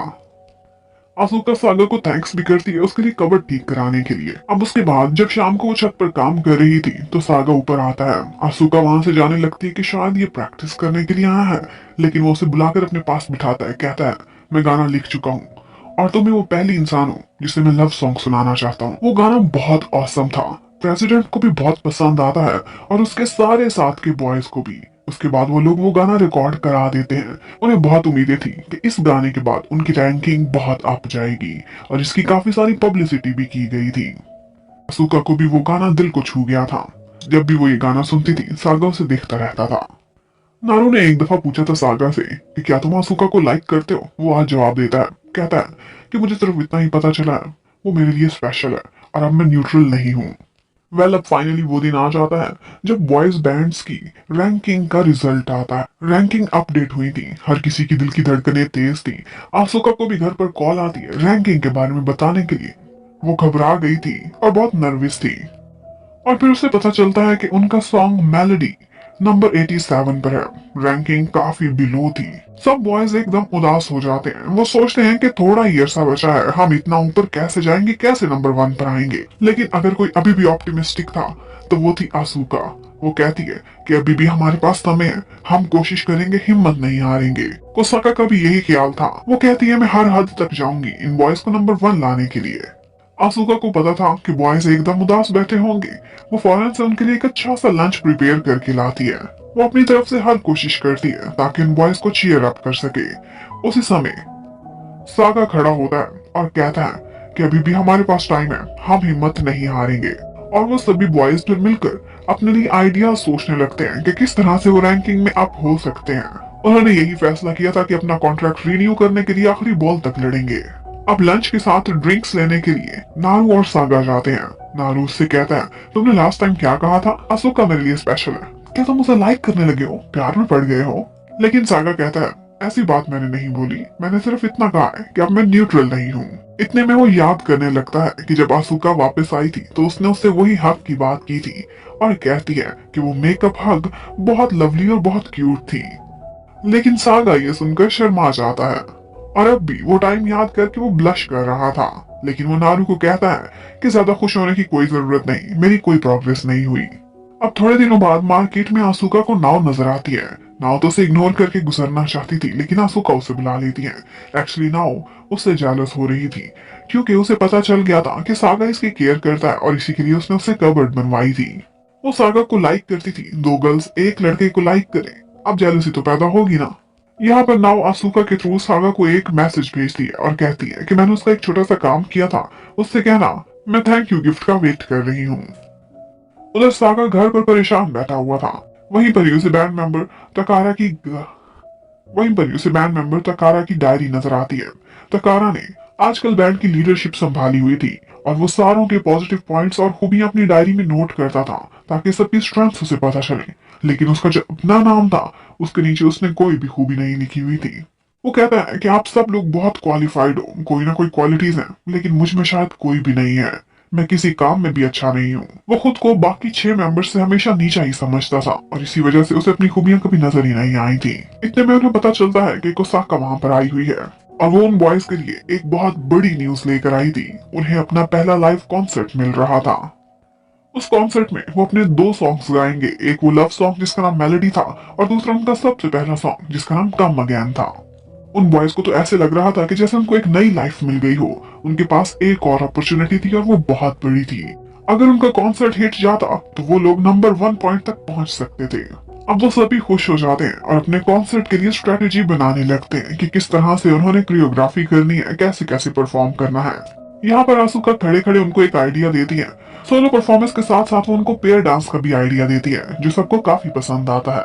वेल, उनके पास थोड़े से दिन बचे थे तो वो बॉयज अपनी पूरी एफर्ट लगाते हैं, अच्छे से कोरियोग्राफी करते हैं, नए नए स्टेप्स लेकर आते हैं। उनकी अपनी परफॉर्मेंस के लिए रिहर्सल बहुत अच्छी जा रही थी और साथ ही साथ वो अपनी लाइव स्ट्रीमिंग करते थे, सोशल मीडिया पर एक्टिव रहते थे। वो ज्यादा से ज्यादा पॉपुलर होना चाहते थे ताकि नंबर 1 तक पहुंच सके।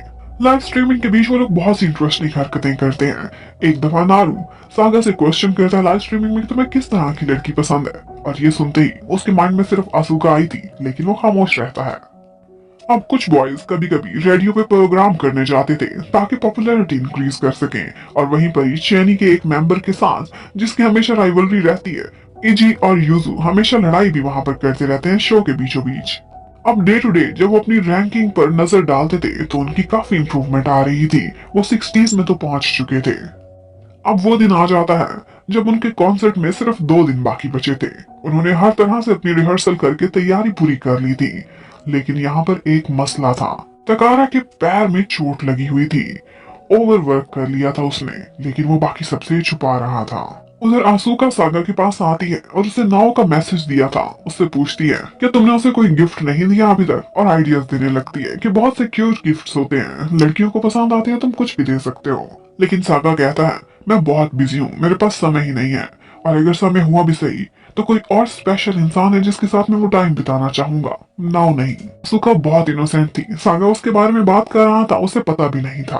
अब उन बॉयज का एक दिन बाद कॉन्सर्ट था। उनको यही मशवरा दिया जाता है कि कल की वो छुट्टी मनाए, रेस्ट करें। बिग डे से पहले फ्रेश होना बहुत जरूरी होता है। तो अब वो बॉयज रिलैक्स करने के लिए बाथ हाउस में जाते हैं और यहाँ पर आज उनके साथ सागा भी आया था और वो नाव को थैंक्स करता है उस दिन अपनी हेल्प करने पर, और साथ ही साथ उसे गिफ्ट देता है। गिफ्ट में था उनके कॉन्सर्ट का टिकट।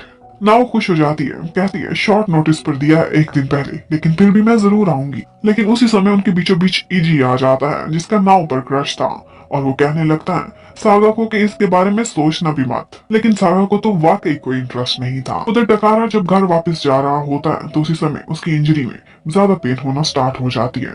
उसने इतने दिनों से जो छुपाया था अब वो सबसे पहले तो आसूका को पता चलता है। वो परेशान हो गई थी कि इस पैर के साथ तुम कैसे परफॉर्म करोगे, लेकिन वो डर के मारे किसी को भी नहीं बता रहा था। वो किसी को मायूस नहीं करना चाहता था। लेकिन इतने में बाकी बॉयज भी ऊपर से पहुंच जाते हैं। सागा कहता है खुद को फोर्स करने की कोई जरूरत, चोट के साथ तुम अपना 100% नहीं दे पाओगे, और वो उसको फौरन से पकड़ते हैं और हॉस्पिटल ले जाते हैं। वो बहुत उदास था क्योंकि उसे डॉक्टर ने 2 हफ्ते रेस्ट करने को कहा था और कॉन्सर्ट कल था। अब वो उस कॉन्सर्ट में पार्टिसिपेट नहीं कर पाएगा। वो बहुत दुखी हो जाता है। यहाँ पर बाकी दोनों फ्रेंड्स उसके पास आते हैं और कहते हैं हम लोग बैंड हैं, एक ही टीम के मेंबर्स, हम सारे ही स्टेज पर जाएंगे, तुम भी हमारे साथ होगे, तुम्हें हम निकालेंगे नहीं। क्या हुआ अगर तुम खड़े नहीं हो सकते, हम बाकी के 6 तो बैठ सकते हैं, हम तुम्हारे साथ बैठ कर ही परफॉर्म करेंगे। अब वो बॉयज घर जाते हैं और अपनी कोरियोग्राफी में थोड़ी सी चेंजिंग्स करते हैं और उसको सीटिंग पोजीशन में कन्वर्ट कर देते हैं। फाइनली कॉन्सर्ट की शाम आ चुकी थी। बहुत से लोग वहां पर आए हुए थे जिसमें निलीसा भी थी जो खुद एक सेलिब्रिटी थी और छुप छुपा कर उनका कॉन्सर्ट देखने आई थी क्योंकि वो उनकी फैन थी। नाओ और आसूका भी पहुंचे हुए थे और बॉयज को पता चलता है कि ये साथ में लाइव ब्रॉडकास्ट भी की जाएगी और प्रेसिडेंट इसको लाइव ही देखेंगी। अब उनका फ्यूचर इसी परफॉर्मेंस पर डिपेंड करता था कि इसके बाद उनकी रैंकिंग कितनी ऊपर जाती है।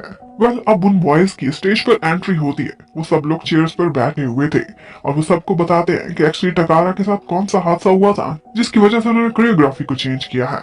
उसके बाद वो लोग अपनी परफॉर्मेंस स्टार्ट कर देते हैं। तकारा तो सारा टाइम बैठा रहा था, बाकी लोग उसके साथ बैठ भी जाते थे और कभी खड़े होकर भी परफॉर्म करते थे, लेकिन उन्होंने कभी भी उसे आइसोलेट नहीं होने दिया था। उनकी परफॉर्मेंस दोनों गानों पर बहुत जबरदस्त जाती है। यहाँ पर एक दफा वो आसुका को देखकर स्माइल करता है और नाओ बहुत जेलस हो जाती है सागा को उसकी तरफ देखते हुए। अब वो बॉयज तो घर चले गए थे, जबकि आसुका बाकी लोगों के साथ डिनर करने बाहर जाती है। यहाँ पर कोसाका उससे पूछती है, क्या तुम्हें कभी किसी से जेलसी फील नहीं हुई? तुम हमेशा इतनी स्वीट और इतनी स्माइलिंग कैसे रहती हो? आसुका कहती है, जेलसी तो तब होना जब मैं खुद को किसी से सुपीरियर समझती हूँ। वो बहुत हम्बल थी और किसी को भी अपने से नीचा नहीं देखती थी। उसके साथ स्कूल में जो हादसा हुआ था उसकी यादें उसे आज भी थी और इसी वजह से वो अपने आप को एक फेलियर समझती थी। बाकी के बैंड बॉयज जब टकारा को उसकी डायरी वापस करते हैं तो उस पर उन्होंने बहुत सारी क्वालिटीज भर के लिख दी थी 2-2 पेजेस पर, जो टकारा में थी। आहिस्ता आहिस्ता ये सारा बैंड बिल्कुल एक टीम बनता जा रहा था, बिल्कुल परफेक्ट टीम।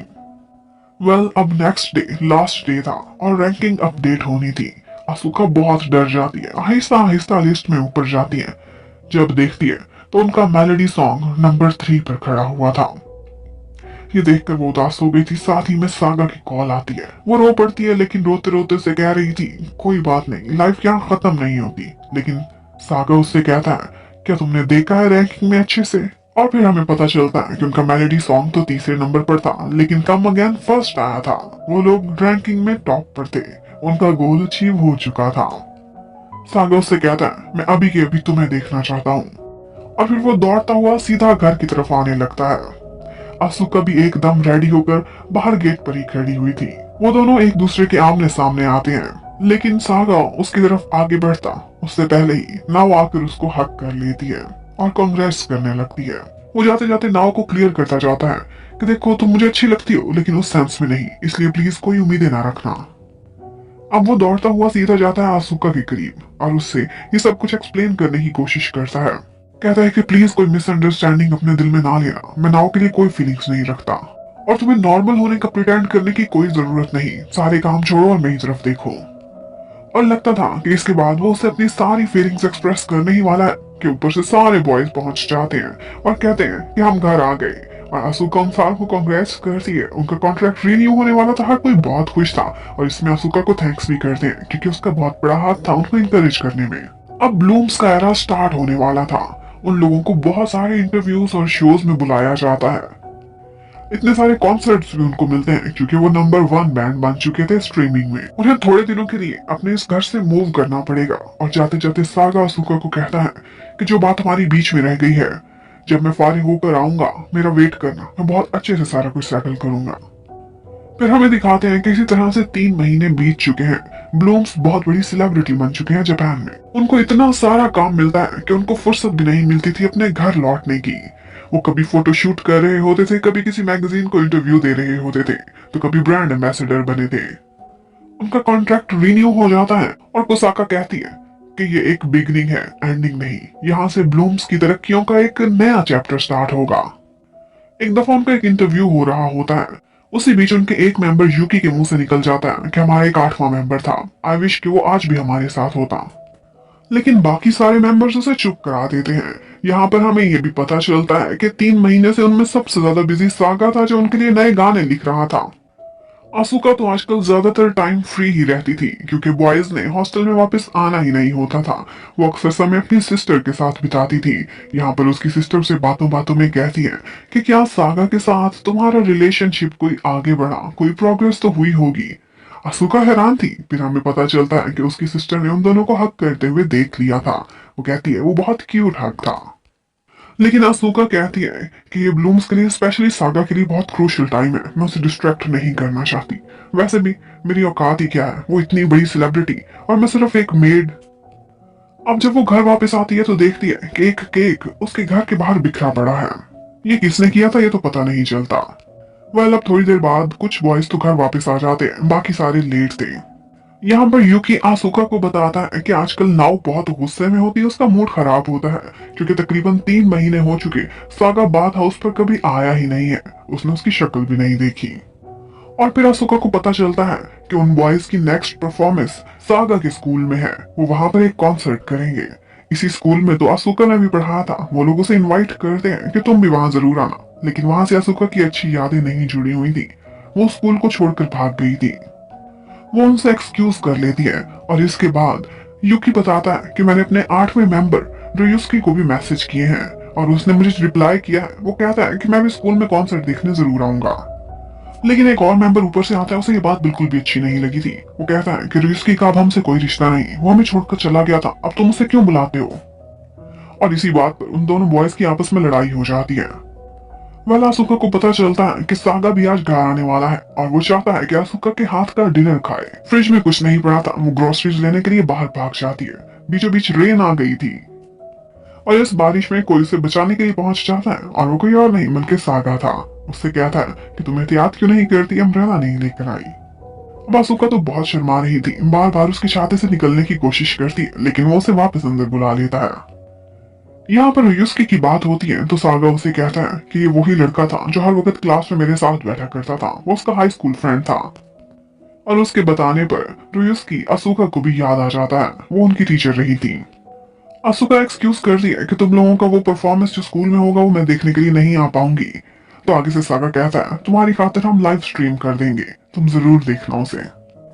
इतने में कुछ गर्ल्स वहां पर सागा के पीछे आने लगती हैं, लेकिन वो एक साइड पर आसुका को अपने साथ छुपा लेता है ताकि कोई इनको देख ना सके। लेकिन आसुका को अच्छा नहीं लग रहा था। उसे लगता था कि अगर लोगों को ये बात पता चली कि एक मेड के इतना क्लोज हो रहा है, सोशल मीडिया पर इस पर क्रिटिसाइज करेंगे। जब वो लोग घर पहुंचते हैं तो उन्हें पता चलता है कि वहां पर काफी तोड़ फोड़ हुई हुई है और कुछ लोगों ने पत्थर भी फेंके हैं। ये कौन था, एक थे या एक से ज्यादा, ये पता नहीं चलता। लेकिन इस सिचुएशन में फौरन से कोसाका पहुंच जाती है। उनकी मैनेजर थी और उनकी सुरक्षा का ख्याल रखना उसकी जिम्मेदारी थी। वो सेलिब्रिटीज थी, उनको फौरन से कहती है कि पैक करो, जब तक ये इशू पुलिस रिजॉल्व नहीं करती तुम लोग होटल में रहोगे। सागा को आसुका की फिक्र हो रही थी। आसुका को कहा जाता है कि तुम थोड़ी दिन अपनी सिस्टर की तरफ मूव कर जाओ, सैलरी तुम्हें मिलती रहेगी। लेकिन आसुका नहीं मानती। वो कहती है कि इस जगह का ख्याल रखना ही मेरी जिम्मेदारी, मैं यही रहूंगी। डिनर तो वो बना नहीं पाई थी, उसके फ्रिज में सिर्फ राइस बॉल्स पड़े थे। लेकिन सागा को किसी और के हाथ के बने पसंद नहीं आते थे। आसुका को वो कहता है तुम किसी और में नहीं हो, ये याद रखना, तुम बहुत स्पेशल हो। अब होटल में जाकर सागा काफी परेशान था आसुका के लिए। वो कहता है कि पता नहीं क्या सिचुएशन हो जाती है, जब भी मैं उससे सीरियसली कोई बात करना चाहता हूँ कोई ना कोई ऊपर से आ जाता है या फिर मैं खुद ही हेजिटेट कर जाता हूँ। मैं हिम्मत ही नहीं इकट्ठी कर पा रहा कि किसी तरह से आसुका से बात करूं। इतने में पता चलता है कि युकी और इजी की लड़ाई हो गई है। एजी अपने स्टडीज पर ज्यादा तवज्जो देने लगा था, एक सर्टिफिकेट लेना चाहता था। युकी को लगता था कि ये अपना 100% बैंड को नहीं दे पा रहा क्योंकि उसे लग रहा है अभी भी कि ब्लूम्स का फ्यूचर नहीं, ये अपना एक साइड प्लान बी सेव करना चाहता है। लेकिन सागा सारे हालात को कंट्रोल करके सबको शांत कराता है और कहता है कल की परफॉर्मेंस पर तवज्जो दो। अब नेक्स्ट डे स्कूल की मैनेजमेंट उन बॉयज बैंड से मिलने के लिए आती है। उनके साथ 2 टीचर थे, उनमें से एक टीचर हिस्ट्री का था जो सागा का टीचर रहा था। वो उसे इतना सक्सेसफुल देखकर बहुत खुश होता है। बाकी लोग सागा के बारे में पूछते हैं कि ये स्कूल में कैसा था, तो वो बताता है कि पहले तो ये डिफरेंट हुआ करता था लेकिन फिर एक टीचर आई थी जिसका नाम आसुका था। उससे मिलने के बाद ये एकदम बदल गया था, ये उसके बहुत क्लोज हो गया था। और अब सबको पता चलता है कि ये तो वही आसुका है। वो उस टीचर को बताते हैं कि वो अभी हमारी मेट्रन है। हिस्ट्री टीचर ये सुनकर एकदम सरप्राइज रह जाता है और कहता है प्लीज मुझे एक दफा आसुका से मिलवा दो। उधर आसुका को दिखाया जाता है उसने उसी क्रिमिनल को पकड़ लिया था जो दोबारा घर पर हमला करने आया था। वो कोई और नहीं बल्कि रोयुस्की था, उनका 8वां मेंबर। और जैसे ही वो उनको छोड़कर गया था, अब जब बैंड मेंबर उसे बार बार कांटेक्ट कर रहे थे उसे बुरा लग रहा था कि अब ये मुझे चिढ़ाना चाहते हैं। अब मैं अनएम्प्लॉयड हूँ और वो लोग एक सेलिब्रिटी बन चुके हैं। वो जेलस में आकर ये सब कुछ कर रहा था। इतने में सारे लोग ऊपर से पहुंच जाते हैं और उस पर गुस्सा करने लगते हैं। वो कहता है कि बेशक पुलिस को बुलाना है तो बुला लो, लेकिन साथ ही साथ सबको ये क्लियर भी कर जाता है कि मैं सागा की वजह से छोड़कर नहीं गया था, बल्कि मुझे ऐसा लगता था कि ये बैंड एक फेलियर है। मैं तो सागा को भी कहता था कि ब्लूम्स को छोड़ो और कोई और जॉब तलाश करते हैं। लेकिन सागा ने किसी को भी ये बात नहीं बताई थी ताकि सारे लोग उसको दोष ना देते रहे। जो जाने वाला था वो चला गया, उसको बाद में बुरा भला नहीं कहना चाहिए। अब उन बॉयज के साथ वही टीचर भी वहां पर आया था। वो यहाँ पर आसुका से आकर सॉरी करता है किसी बात से और बस थोड़ी सी उनकी फॉर्मल सी इंट्रोडक्शन होती है और फिर वो चला जाता है। लेकिन लग रहा था कि जैसे आसुका उसके लिए काफी स्पेशल है। अब शाम को वो सातों बॉयज इकट्ठे बैठते हैं। युकी सबसे सॉरी करता है कि मुझे उससे कांटेक्ट नहीं करना चाहिए था, मैंने गलती की। और सबको यही लग रहा था कि सागा कितना महान है। वो हमेशा खुद ही अपने ऊपर सारा ब्लेम लेता रहा लेकिन उसने कभी सच्चाई नहीं बताई थी किसी को। उन सबको यही लगता था कि उनका बैंड अगर आज खड़ा हुआ है तो सागा के बल पर, क्योंकि उसने सबको यूनाइटेड रखा और वो ही सबसे ज्यादा एफर्ट भी करता है। उसके बाद सागा आता है आसुका के पास और उससे कहता है कि अगर मैं कभी भी तुम्हें अनकंफर्टेबल फील कराता हूँ तो उसके लिए मैं सॉरी करना चाहता हूँ। पहले मैं बहुत रूड था, उसके लिए भी अपोलोजाइज करता है। आसुका उसके सामने बिल्कुल नॉर्मल रहती है, लेकिन सच्ची बात यह थी कि जो भी सागा कहता था हर बात उसके दिल को छू जाती थी। उसके बाद वो सातों बॉयज परफॉर्मेंस के लिए स्कूल जाते हैं, जबकि आसुका जाकर मिलती है रुयुस्की से। वो उससे कहती है कि मैं तुम्हारी फीलिंग्स को समझ सकती हूँ। इंसान जब हार जाता है तो उसे बहुत बुरा लगता है, और उसे सिखाने लगती है और कहती है कि अगर कल को तुम्हें ऐसा लगे कि तुमने बुरा सलूक किया किसी से या फिर नेगेटिविटी को अपने ऊपर हावी होने दिया तो तुम ही पछताओगे। अगर तुम अपने दिल की शांति चाहते हो तो अभी भी टाइम है, इनसे सुलह कर लो, ये सब तुम्हारे फ्रेंड्स हैं। रुयुस्की कहता है कि तुम मुझे ये सब क्यों बता रही हो? तो आगे से आसुका कहती है इसलिए क्योंकि मैं भी डिप्रेशन से गुजर चुकी हूँ। कहीं से भागने की क्या फीलिंग्स होती हैं मैं अच्छे से समझ सकती हूँ। उधर ब्लूम्स की परफॉर्मेंस अपने स्कूल में स्टार्ट हो चुकी थी, जबकि उसी समय रुयुस्की और आसुका भी स्कूल की तरफ भागते हुए आ रहे थे। आसुका तो पीछे रह जाती है, लेकिन रुयुस्की पहुंच जाता है। यहाँ पर किंजी उसे देख लेता है और उसका पूरा साथ देता है और कहता है तुम स्ट्रॉन्ग बन सकते हो, क्योंकि वो अच्छे से वो फीलिंग समझ सकता था। उसने उन बॉयज के साथ स्टेज पर होना था, लेकिन आज वो सिर्फ एक क्राउड बन गया था, एक आम इंसान। वो सारा समय याद करता रहता है जब वो बॉयज इकट्ठे हुआ करते थे, लेकिन अब उसकी किस्मत कुछ और थी, इनके साथ जुड़ी नहीं थी। लेकिन फिर भी वो पॉजिटिव रहता है। वो उनके लिए खुश था कि वो लोग सक्सेसफुल हुए। उसके बाद वो मिलकर उन सारों से अपोलोजाइज करता है, और यहाँ पर ईजी भी मानता है। वो कहता है मुझे अभी भी इनसिक्योर फील होता था, बिल्कुल वैसे ही जैसे रुयुस्की को होता था, और इसीलिए ही मैं प्लान बी बनाकर अपना एक सर्टिफिकेट ले रहा था, लेकिन मुझे गलती रियलाइज हो गई है। अब मैं कोई प्लान भी नहीं बनाऊंगा और अपने बैंड के लिए ही हमेशा परफॉर्म करूंगा, अपना 100% दूंगा। इन दी एंड उन सारे बॉयज की आपस में सुलह हो जाती है। वो मिलते हैं और काफी खुश नजर आते हैं। इतने में यहाँ पर युस्की उनको बताता है कि आसुका भी आई थी, वो कहीं रास्ते में रह गई। सागा समझ जाता है कि स्कूल से उसकी डिप्रेशन की यादें जुड़ी हैं। वो फौरन से भागता हुआ जाता है, उसकी हेल्प करने के लिए उसका साथ देना चाहता था। और वो जाकर देखता है तो एक जगह पर आसुका डरी हुई बैठी थी और बस रोए जा रही थी। सागा आकर उसका हाथ पकड़ता है, उसका साथ देता है। सुका बॉयज बैंड के पीछे पीछे जब अपने पुराने स्कूल आने की कोशिश करती है तो उसको बहुत ज्यादा डिप्रेशन हो जाता है। वो वहीं पे बैठी रो रही होती है कि यहाँ पर सागा आता है उसकी हेल्प करने के लिए, उसका हाथ पकड़ता है, उसे संभालना चाहता था। लेकिन इतने में वहां पर हिस्ट्री टीचर टानी आ जाता है, जो सागा को कहता है कि इससे पहले कि लोग तुम्हें यहाँ पर देखें, एकदम क्राउड इकट्ठा हो जाएगा, तमाशा बनेगा, तुम अंदर चले जाओ और असूका को मैं संभालता हूँ। बाकी के ब्लूम्स खड़े होकर अपनी फैन ब्लूमीज को ऑटोग्राफ्स दे रहे थे, फोटोज बनवा रहे थे। थोड़ी देर बाद उनके वहां से पैकअप करने का टाइम आ जाता है। यहाँ पर यूकी कहता है कि मुझे ऐसा क्यों लगता है कि जैसे टानी के लिए अशोका बहुत स्पेशल है, कहीं उनकी कोई लव स्टोरी तो नहीं।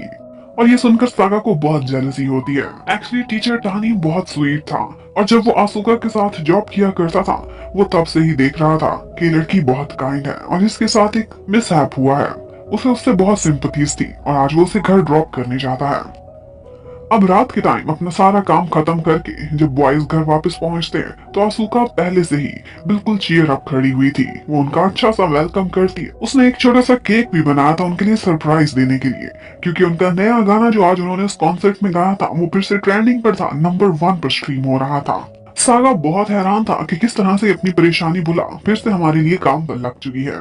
सागा को उसकी बहुत फिक्र हो रही थी, तो वो रात को उसके साथ खड़ा होकर बर्तन धुलवाने में हेल्प करता है, और थोड़ा सा हेजिटेंट होकर उसे दोबारा से थैंक्स करता है कि रुयुस्की के साथ हमारी दोस्ती कराने में सबसे बड़ा हाथ तुम्हारा है। आगे से आसुका भी उसका थैंक्स करती है कि आज मैं एकदम से तुम लोगों के लिए मुसीबत बन गई थी, लेकिन तुम मेरी हेल्प करने पहुंच आए, सो वेरी वेरी थैंक्स। आसुका उसके सामने ऐसे नाटक करती है कि जैसे रुयुस्की के साथ रनिंग करते करते वो इतना थक गई थी कि कोलैप्स कर गई। लेकिन सागा अच्छे से जानता था कि वो सिर्फ ब्रीथिंग की वजह से कोई प्रॉब्लम नहीं था, बल्कि इसको स्ट्रेस हो गई थी। लेकिन आसुका अपनी कमजोरी उनके सामने दिखाना नहीं चाहती थी। उसके बाद वो जब बाकी बॉयज के पास आता है तो उसे पता चलता है कि उन सब बॉयज ने मिलकर आसुका के लिए एक सरप्राइज रेडी किया है। वो उसके लिए एक अप्रिसिएशन डे मनाने लगे हैं, जिसमें वो उसके लिए सारा घर सजाएंगे, एक पार्टी अरेंज करेंगे, खाना बनाएंगे, उसको सारे लोग गिफ्ट्स देंगे, उसका थैंक्स करेंगे कि इतना अरसा उनको एक बेस्ट मैट्रन मिली है जिसने उनकी मेंटल हेल्थ पर भी बहुत वर्क किया है और उनको इतनी सारी इंकरेजमेंट दी। उधर प्रेसिडेंट भी आजकल बहुत खुश थी ब्लूम्स की तरफ से, क्योंकि उनका नया गाना भी हिट गया था और वो बहुत हफ्तों से रैंकिंग पर नंबर 1 आ रहे थे। यहाँ पर आसूका की कोई बात होती है तो प्रेसिडेंट कहती है कि उसको क्या जरूरत थी कि रियुस्के की उन सारे फ्रेंड्स से दोस्ती कराती। एक्चुअली प्रेसिडेंट ने ये बात नोटिस कर ली थी कि आसूका उनकी पर्सनल लाइफ में काफी हद तक आगे जा रही है, वो सिर्फ एक मैट्रन नहीं रही। लेकिन वहाँ पर तो कोसाका इस बात को कवर कर लेती है ये कहकर कि एक मैट्रन की ये ड्यूटी है कि वो लड़कों की मेंटल हेल्थ पर भी तवज्जो दे। लेकिन बाहर जाकर वो किंजी से कहती है कि मैंने भी ये बात नोटिस की है कि आसूका उन पर ज्यादा ही कुछ इफेक्ट करने लगी है, स्पेशली सागा पर। जबकि उधर यूकी एक दफा नाव की शॉप पर जाता है और उससे कहता है तुम आजकल इतनी सैड क्यों नजर आती हो। आगे से नाव से सच सच बता देती है कि मुझे सागा ने रिजेक्ट कर दिया था इसलिए। यूकी उससे कहता है कोई बात नहीं, अगर तुम्हें रोने के लिए कंधा चाहिए तो मैं रेडी हूँ। लेकिन अब नाव उस बेचारी को लिफ्ट नहीं करा। आज असूका से अकेले में मिलने के लिए कोसाका आती है और उससे कहती है कि मैंने आजकल देखा है तुम बॉयज से बहुत ज्यादा इन्वॉल्व हो रही हो, लेकिन अब तुम्हारी ये रिस्पॉन्सिबिलिटी है कि तुमने आइंदा केयरफुल रहना है। तुम सिर्फ एक मेट्रो नहीं रहोगी, सिर्फ प्रोफेशनली उनसे अटैच हो सकती हो। स्पेशली तुम्हें सागा से फासला रखना चाहिए। आज फिर से रात के टाइम पर सारे बॉयज आपस में मीटिंग करते हैं। वो सब सरप्राइज रेडी कर रहे थे। कोई आइडिया लेकर आ रहा था कि आसूका को क्या गिफ्ट करना चाहिए। यहाँ पर सागा से भी मशवरा लिया जाता है, लेकिन उसे कुछ समझ नहीं आ रही थी। अब नेक्स्ट डे सागा का आमना सामना होता है आसूका की सिस्टर से, जो उनके लिए खाना लेकर आई थी, और साथ ही साथ वो लोग कुछ बातें भी करते हैं। सिस्टर को जब पता चलता है कि कल आसूका की तबीयत खराब हो गई थी क्योंकि वो स्कूल की तरफ जा रही थी, तो वो फौरन से समझ जाती है कि ये कोई ब्रीदिंग इशू नहीं था बल्कि उसकी मेंटल हेल्थ का इशू था। जबकि उसी समय दिखाते हैं कि स्कूल का प्रिंसिपल और टीचर टानी दोनों आकर उन बॉयज से बातचीत कर रहे थे, क्योंकि स्कूल में स्टूडेंट्स के लिए उन्होंने एक मोटिवेशनल वीडियो शूट करनी थी और वो भी ब्लूम्स के साथ। बॉयज वहां पर पूछते हैं कि आसूका कैसी टीचर थी, तो वो प्रिंसिपल उसके बारे में बुरी बातें बोलने लगता है। उसी समय उसकी सिस्टर आ जाती है और कहती है कि वो बुरी नहीं थी बल्कि बुरे तुम थे और सारी जिम्मेदारी तुम पर पड़ती है, तुमने ही उसकी लाइफ को नर्क बना दिया था। अब बाकी सारे बॉयज तो वहीं पर ही टीचर टानी को रोक लेते हैं और सारी कहानी पूछने लगते हैं, जबकि दूसरी तरफ नारू जाता है नीचे सिस्टर के पास और वो उससे सारी कहानी पूछता है। और फिर हमें पता चलता है कि आसूका एक बहुत अच्छी टीचर थी जो अपने सारे स्टूडेंट्स का ठीक ठाक ख्याल रखती थी, उन्हें सपोर्ट करती थी। एक स्टूडेंट ओवरसीज पढ़ना चाहती थी, वो उसको अपनी फुल सपोर्ट देती है और यूनिवर्सिटी ढूंढने में भी हेल्प करती है। लेकिन बाद में उसी टीचर की मम्मी आकर आसूका को बहुत इंसल्ट करती है कि ये इसे गलत रास्ते पर चला रही है। इसके साथ साथ बाकी सारे टीचर्स भी उससे बहुत सारा अपना काम लिया करते थे क्योंकि वो सबसे जूनियर थी। आसूका की नेचर ही ऐसी थी, बहुत हेल्पिंग, वो किसी को भी इनकार नहीं करती थी। लेकिन जवाब में वो लोग उसे और ज्यादा काम देते थे और जब कुछ कंप्लीट नहीं होता था तो उसे मेंटली टॉर्चर करते थे। उस पर इतना ज्यादा बर्डन था कि एक दफा गलती से स्टूडेंट्स के क्विज उससे मिस हो गए थे। पहले ही स्टूडेंट की मम्मी के इशू की वजह से उसकी नेगेटिव पॉपुलैरिटी थी और अब उसके सॉरी करने पर पूरी क्लास उसे बहुत बातें सुनाती है कि हमारी मेहनत से किए हुए क्विज आपने लॉस्ट कर दिए, आपको टीचर होना ही नहीं चाहिए।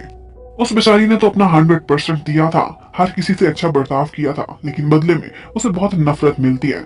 हर कोई उसे डिग्रेड कर रहा था सिवाय एक टीचर टानी के जो उसकी सिचुएशन को समझ सकता था। ये बात उसने इतनी ज्यादा अपने मन पर और अपनी बुद्धि पर उसने ये बात बहुत ज्यादा अपने मन पर ले ली थी और अगले ही दिन वो स्कूल आती है लेकिन वापस मुड़ जाती है। उसके बाद कभी भी लौट कर नहीं आती।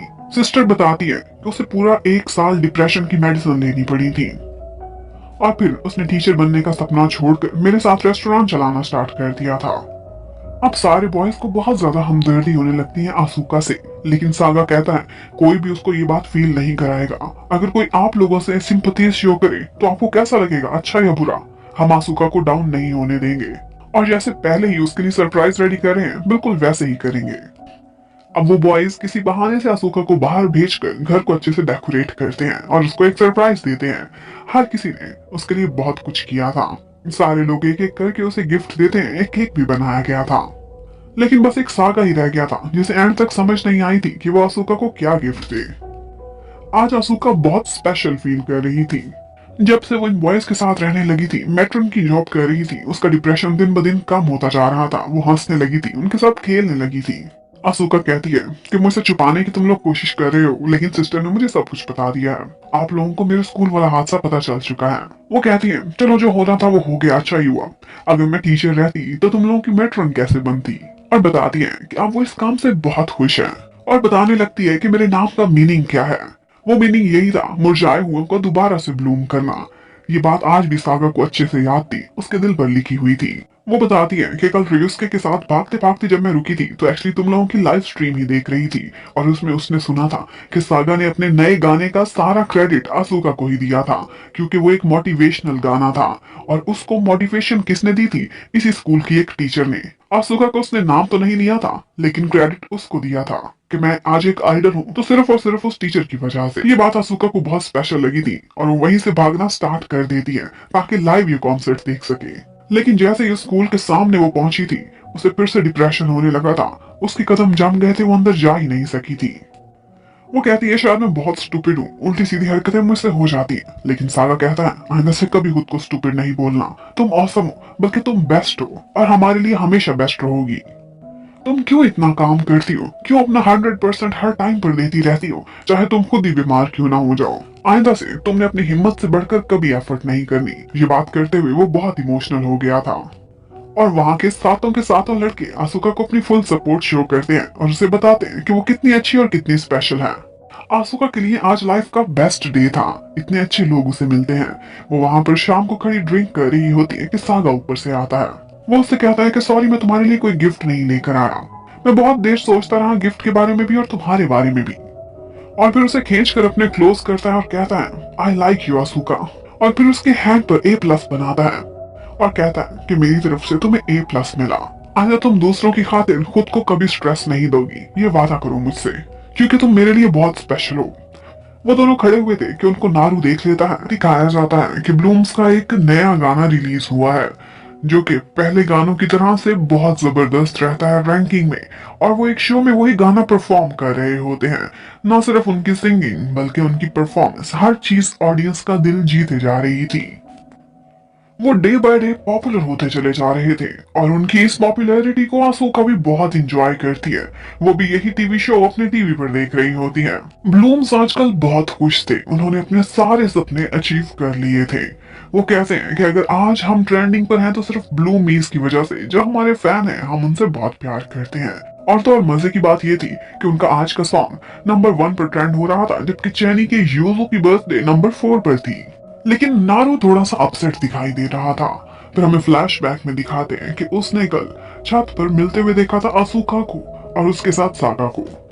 जब सागा उसको A+ दे रहा था, आसूका और वो दोनों फैसला करते हैं कि वो हमेशा, चाहे जितना ही बिजी स्केड्यूल क्यों ना हो जाए, वीकेंड में एक दफा इसी तरह से मिलेंगे और एक दूसरे को मोटिवेट करेंगे, A+ देंगे।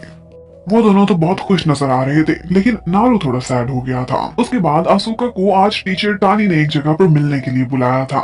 वो काफी अरसे बाद एक दूसरे को फिर से देख रहे थे। टीचर टानी उससे बताता है कि मैंने उस स्कूल में जॉब छोड़ दी है, अब मेरा भी वहाँ पर मन नहीं लगता था, वहाँ की स्ट्रिक्टनेस की वजह से। और वो एक और बात भी कहता है कि जब भी आसूका उन 7 बॉयज का जिक्र करती है कि वो कैसा काम कर रहे हैं, तो उसकी आंखें ऐसे ही चमक उठती हैं जैसे वो अपने स्टूडेंट्स के बारे में पहले बात किया करती थी। टीचर टानी उसे कहता है कि मैंने अब वो बदल कर एक नए स्कूल में पढ़ाना शुरू किया है जो बिल्कुल फ्री स्टाइल स्कूल है, यूजुअल स्कूल से बहुत डिफरेंट। आसूका काफी हैरान होती है और वो उससे कहता है कि तुम भी एक नजर डालो, तुम्हें ऐसे स्कूल्स बहुत पसंद आएंगे। आसूका का ध्यान इस साइट पर नहीं था, उसे नहीं पता था कि आजकल इस तरह के स्कूल्स भी खुले हुए हैं। लेकिन उसे ये देखकर काफी खुशी होती है। उसे फ्री स्टाइल स्कूल्स का आइडिया बहुत पसंद आया था। फिर शाम को घर का सीन दिखाया जाता है। आजकल सारे बॉयज बहुत बिजी रहते थे। आज इजी तो बैठा रो रहा था क्योंकि एक क्विज शो था जिसमें चेनी के यूजू ने उसे हरा दिया था। बाकी सब उसको चीयर अप कर रहे होते हैं। 2 बॉयज ऐसे थे जो किसी डांस कंपटीशन में गए थे और वहां बहुत अच्छा परफॉर्म करके आए थे। मीन्स ओवरऑल उनकी सबकी सिचुएशन बहुत अच्छी जा रही थी। इतने में वहां पर प्रेसिडेंट और कोसाका आ जाती हैं और उनसे कहती हैं कि हमें बार बार ब्लूमीज की तरफ से डिमांड हो रहा है, एक लाइव कॉन्सर्ट चाहिए, तो हमें भी देना चाहिए फैंस को। और फिर यहीं पर उनको पता चलता है कि उनका नेशन टूर स्टार्ट होने वाला है।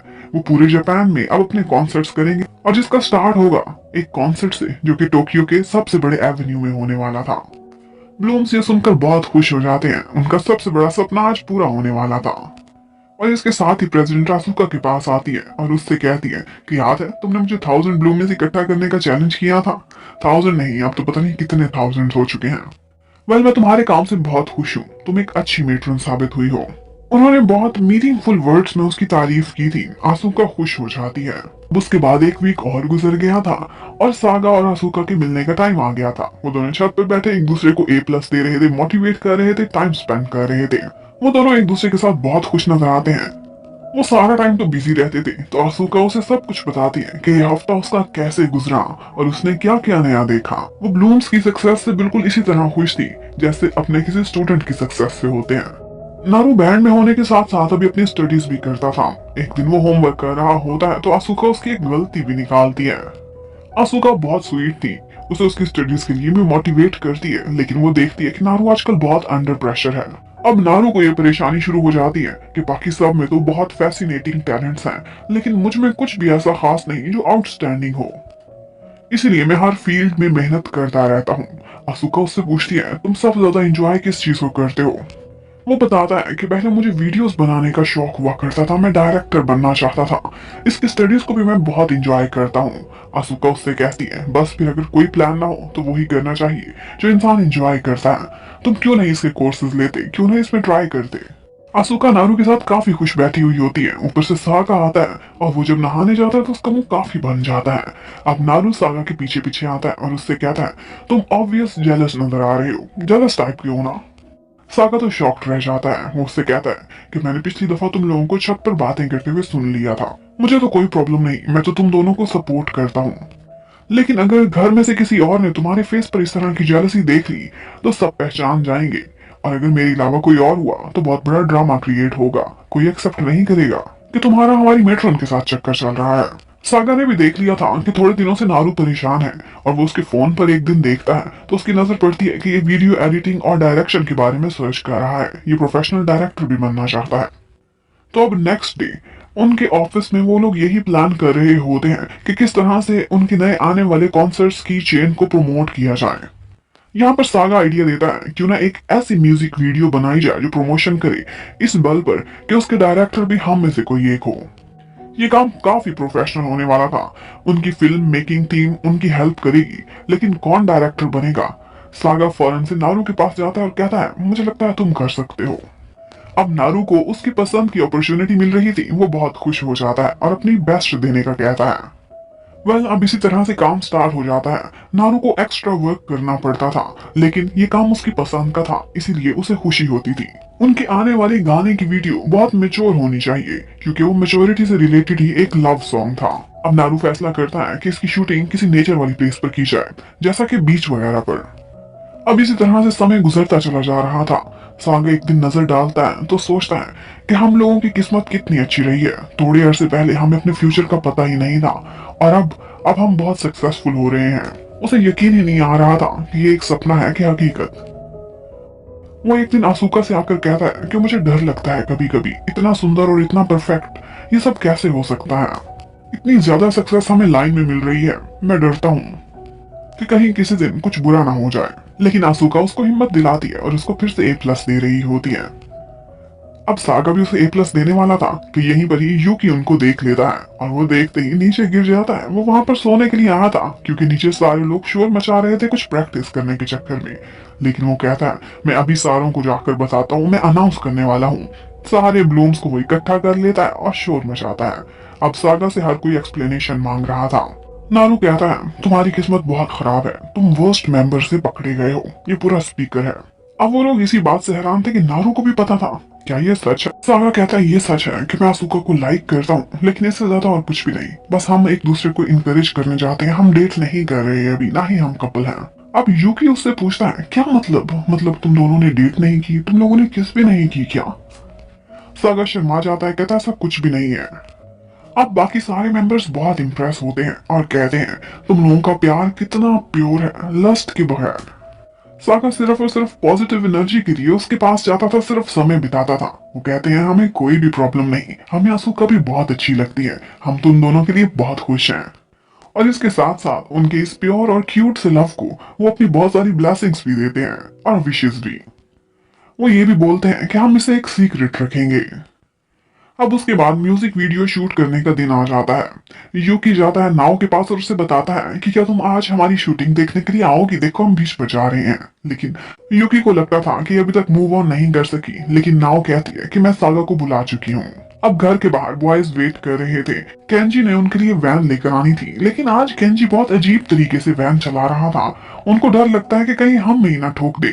लेकिन जब वैन का दरवाजा खुलता है तो अंदर केंजी नहीं बल्कि ड्राइवर आसूका बैठी हुई थी। वो सारे उसे देखकर हैरान रह गए थे। वो बताती है कि केंजी के पैर में फ्रैक्चर हो गया था, उसे 2 हफ्ते रेस्ट करना पड़ेगा, इसीलिए मैं तुम लोगों की ड्राइवर हूँ। हाँ, काफी अरसे से मैंने ड्राइव तो नहीं किया, लेकिन लाइसेंस तो मेरे पास है। और बस फिर वो जिस तरह से उनकी वैन चलाती है, उनको लगता है कि 1 घंटे का सफर 5 घंटे में तय होगा। और इसके साथ साथ उनको अपने सुरक्षित पहुंचने की भी कोई गारंटी नहीं थी। उसके बाद दिखाते हैं कि बीच पर उनकी म्यूजिक वीडियो शूट होने लगती है। डायरेक्टर नारू था, उसे बहुत मुश्किल से ही कोई चीज पसंद आती थी। कभी वो एक्सप्रेशंस में कोई मसला निकाल देता था, तो कभी उनके स्माइल करने पर इतराज करने लगता था कि हमने यहाँ पर मैच्योर दिखना है, मोर सेक्सी। अब उसके बाद लंच ब्रेक आती है। आसूका उन सारों को खाना देती है। यहाँ पर वो बॉयज बात कर रहे थे, मैच्योर दिखना है तो फिर सोचो कि हम अब से 10 साल बाद कहाँ होंगे, क्या कर रहे होंगे, उसी फ्रेम में खुद को सेट करते हैं। यहाँ पर वो लोग आसूका से भी पूछते हैं कि तुम 10 साल बाद खुद को कहाँ देखना चाहती हो। ये सुनते ही एक दफा तो आसूका का मूड ऑफ हो जाता है, वो परेशान हो जाती है। और यहीं पर ही उनकी शूटिंग का दोबारा से टाइम आ जाता है। नारू को कुछ अच्छा आइडिया क्लिक किया था, वो वहां से भाग जाता है। उसके बाद वो लोग दोबारा से अपना लास्ट सीन शूट करते हैं, क्योंकि नारू अपना बेस्ट देना चाहता था। यहाँ पर वापसी के समय जब आसूका अपना सामान पैक कर रही होती है, तो सागा उसके पास आता है। कल वाला A+ उसे नहीं दे सका था, तो आज देता है। सागा समझ जाता है। वो आसूका से कहता है, तुम अपने फ्यूचर को लेकर परेशान ना हो, तुम खुद कुछ अच्छी हो तो तुम्हारे साथ फ्यूचर में कुछ अच्छा ही होगा। इतने में कि वो कोई और बात करते, उनको बाकी लोग बुलाने के लिए आ जाते हैं कि वापसी के लिए वैन रेडी हो गई है। अब नारू की तरफ से डायरेक्ट की गई म्यूजिक वीडियो बहुत जबरदस्त जाती है। यहाँ पर एक दफा आसूका का जिक्र आता है, तो कोसाका उससे पूछती है कि लास्ट टाइम आपने कुछ मीनिंगफुल बोला था, आज क्या बोलेंगी। प्रेसिडेंट कहती है, वो अच्छी मैटर है, लेकिन हर चीज का एक एक्सपायरी टाइम भी होता है। और उसी टाइम पर आसूका को दिखाते हैं, आज जब नारू स्कूल जा रहा था तो उसने उसके लिए उसका फेवरेट लंच भी प्रिपेयर किया था। नारू वो लेकर घर से निकल जाता है। वो बाहर जाता है, फिर से परेशान खड़ा हुआ था। और थोड़ी देर बाद ही हमें दिखाते हैं कि ब्लूम्स के ऊपर तो एक मुसीबत आ गई है। उनके सोशल मीडिया पे हर कोई उनको बुरा भला कह रहा है। उनके फैंस उनसे नफरत करने लगे हैं, स्पेशली सागा से। इसकी वजह ये बनी थी कि एक्चुअली बीच पर खड़े हुए सागा ने जब आसूका का हाथ पकड़ा हुआ था, तो वो फोटो वायरल हो गई है। अब किसने वो सीक्रेटली फोटो बनाई थी ये तो अभी हमें पता नहीं चलता, लेकिन इसकी वजह से ब्लूम्स को बहुत नुकसान पहुंचता है। सब ब्लूमी का दिल टूट गया था। हर कोई सागा को बुरा भला कह रहा था कि उसकी अपनी मेड के साथ रिलेशंस हैं। सागा से पूछा जाता है तो वो कहता है कि मैं कोई झूठ नहीं बोलूंगा, मैं वाकई आसूका को लाइक करता हूँ, लेकिन मैं उसे अभी डेट नहीं कर रहा। लेकिन कोसाका कहती है, मैं तो मान लूंगी, लेकिन दुनिया मानेगी क्या? तुम्हारे और आसूका की प्योरिटी पर कोई भी विश्वास नहीं करेगा। उधर नारू घर पहुंचता है और जाकर आसूका से कहता है कि अब तुम्हारी मैट्रन की जॉब प्लीज तुम खत्म कर सकती हो और अभी के अभी ये घर छोड़कर चली जाओ। लेकिन उसे अंदाजा नहीं था कि उससे पहले ही आसूका अपना सामान पैक करके खड़ी थी और इसके साथ ही वो वहां से चली जाती है।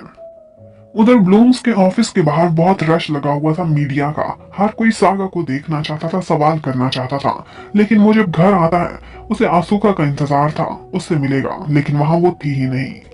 वो नारू से लड़ने लगता है कि तुमने उसे रोका क्यों नहीं। नारू कहता है, क्यों रोकता, मैंने तो खुद उससे कहा है कि यहाँ से चली जाओ। पहले भी तुम्हें कहा था कि केयरफुल रहना, लेकिन तुमने एहतियात नहीं की। ब्लूम्स के लिए जो जरूरी था मैं जरूर करूंगा। अब सागा छत पर जाता है, बार बार आसूका को कॉल करता है, लेकिन वो उठा ही नहीं रही थी। और उसी टाइम पर आसूका ऑफिस में गई हुई होती है और वो कोसाका के थ्रू प्रेसिडेंट से मिलती है। वो अपना कॉन्ट्रैक्ट टर्मिनेट कराना चाहती थी। वो जाते ही प्रेसिडेंट से सॉरी करती है और कहती है कि मैं रिजाइन करना चाहती। प्रेसिडेंट सबसे पहले तो उसे उस वेन्यू पर लेकर जाती है जहाँ पर ब्लूम्स का पहला कॉन्सर्ट होना था। इतना बड़ा वेन्यू देखकर आसूका की आंखें खुल जाती हैं। वो उसे यही कहती है कि क्या तुम चाहती हो कि ब्लूम्स तरक्की करें, तो तुम्हारा फैसला उनकी लाइफ से निकलने का बिल्कुल दुरुस्त है। उधर सागा को उसकी कंपनी ने यही मशवरा दिया था कि मीडिया के सामने आओ, अपोलोजाइज करो और कोई एक्सप्लेनेशन दो, लेकिन सागा अपनी बात पर अड़ गया था। वो कहता है, क्यों माफी मांगू, मैंने कुछ गलत नहीं किया। वो कहता है कि मुझे थोड़ा सा भी अधिकार नहीं अपनी लाइफ पर, एक छोटी सी खुशी भी मैं नहीं ले सकता, किसके साथ टाइम बिताना चाहता हूँ वो भी नहीं कर सकता। इतने में ऊपर से प्रेसिडेंट आ जाती है। उसने सब सुन लिया था। वो उसे कहती है कि ठीक है, अगर तुम्हें अपोलोजाइज नहीं करना तो तुम साइड पर रहो। आपसे ब्लूम सिर्फ 6 लोग हैं। जब तक तुम्हारा दिमाग दुरुस्त नहीं हो जाता तब तक यही 6 लोग कॉन्सर्ट करेंगे और हर प्रोग्राम में जाएंगे। अब बाकी सारे मेंबर सागा को यही कहते हैं, तुम्हारे बगैर हम इनकम्प्लीट हैं, तुम्हें ब्रेक नहीं लेना चाहिए, ये क्रिटिकल मोमेंट है, अपोलोजाइज करो। लेकिन नारू कहता है इसे इसके हाल पर छोड़ दो, ब्लूम को इसकी जरूरत नहीं है, अभी तुम लोगों को मैं लीड करूंगा। अब नेक्स्ट डे उन लोगों का टीवी पर एक शो था। उसमें सिर्फ 6 ब्लूम्स ही जाते हैं और सागा उनको सिर्फ टीवी पर बैठकर देखता है, जिस तरह से वो उसके बगैर भी परफॉर्म कर रहे थे। बस इसी तरह से दिन गुजरते रहते हैं। अब 3 महीने गुजर चुके थे। सागा को हर आहट पर यही लगता था कि शायद आसूका आ गई है, लेकिन उसके अरमानों पर पानी फिर जाता था। आसूका लौटकर आई ही नहीं थी, ना ही उससे कांटेक्ट किया था। एक दफा ट्रिनिटी उसके पास आता है और उससे कहता है कि इस वक्त तुम बहुत नेगेटिव इमोशंस में हो, अच्छा है कि सोशल मीडिया से दूर रहो, वरना तुम खुद को ही ब्लेम देते रहोगे। उधर केंजी बाकी के 6 मेंबर्स को ब्रीफ कर रहा था। उन लोगों ने अब प्रोग्रेस कर ली थी।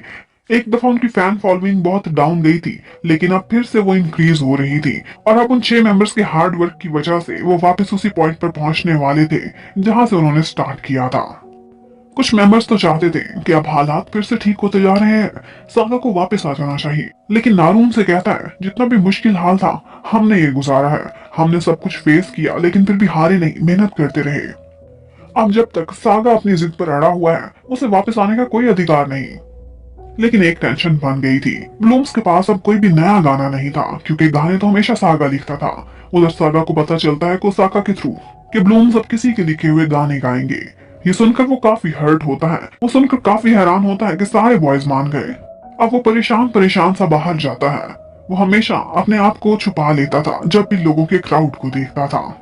आज मार्केट से गुजरते हुए सागा को उसी फेस्टिवल का एक पोस्टर नजर आता है जिसमें उसने बाकी ब्लूम्स के साथ मिलकर एक मैस्कॉट शो किया था। वो अब घर जाकर नारू को दिखाता है और कहता है तुम लोगों को इसी शो में परफॉर्म करना चाहिए, यहीं से तो हम लोगों की तरक्की का स्टार्ट हुआ था, उसी एक वीडियो ने तो हमें पॉपुलर किया था। और यहाँ पर गाने लिखने की बात आती है तो बाकी सारे बॉयज उसे कहने लगते हैं कि हमें तुम्हारे गाने पसंद है, हम तुम्हारे लिखे हुए ही गाना चाहते हैं, प्लीज अपने अंदर थोड़ी सी लचक पैदा करो और बदलाव लाओ। अब आगे तुम क्या करने वाले हो सागा? लेकिन सागा अभी भी कहता है कि मैं कैसे माफी मांग लूं जब मैंने कुछ गलत ही नहीं किया। अब ब्लूम्स ने मान तो लिया था कि वो उस शो में जरूर जाएंगे। उसी फेस्टिवल को अटेंड करने के लिए वो मार्केट में जाते हैं। उन्होंने एक्सपेक्ट भी नहीं किया था कि ब्लूम्स वहां पर आएंगे।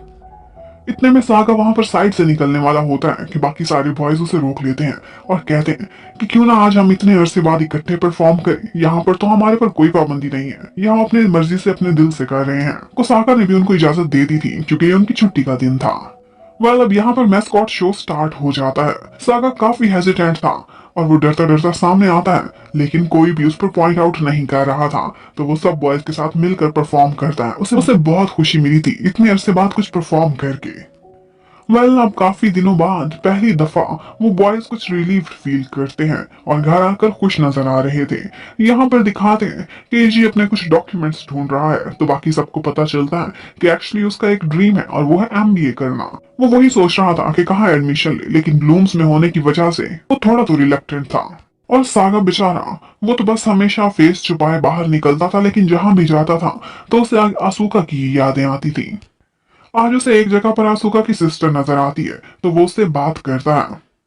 वो बताती है कि उसने आजकल एक फ्री स्टाइल स्कूल में पढ़ाना स्टार्ट कर दिया है और वो वहां पर मेट्रन भी है और टीचर भी, एक नया सपना तलाश कर रही है अपना। सिस्टर ये सुनकर काफी हैरान होती है कि क्या सागा को उसका कोई भी मैसेज नहीं मिला। वो बताती है कि वो तुम्हारे रिकॉर्डर में कुछ रिकॉर्ड करके गई थी और वो उसने नारू को दे दिया था। अब घर आते ही सागा नारू से लड़ाई करना स्टार्ट कर देता है। उसे नारू पर बहुत गुस्सा था कि उसने उससे ये छुपाने की जरूरत कैसे की, लेकिन नारू भी आगे से रोने लगता है और कहता है कि मैं ये कैसे तुम्हें दे देता, अगर तुम आसूका का कोई भी मैसेज सुनते तो तुम वीक पड़ जाते और हमारी बात कभी भी ना मानते।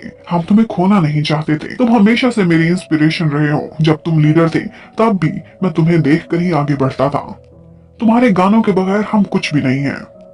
मुझे लगता था कि तुम थोड़े दिनों तक आसूका को भूलकर वापस ब्लूम्स में मिल जाओगे, और इसीलिए नारू कहता है कि मैंने ये सब किया। इतने में उसका एक दूसरा फ्रेंड सामने आता है और उसको एक एड्रेस देता है, बताता है कि इस जगह पर आजकल आसूका है। उसने फेस्टिवल में आसूका के कुछ फ्रेंड्स के थ्रू ये सब पता करा लिया था।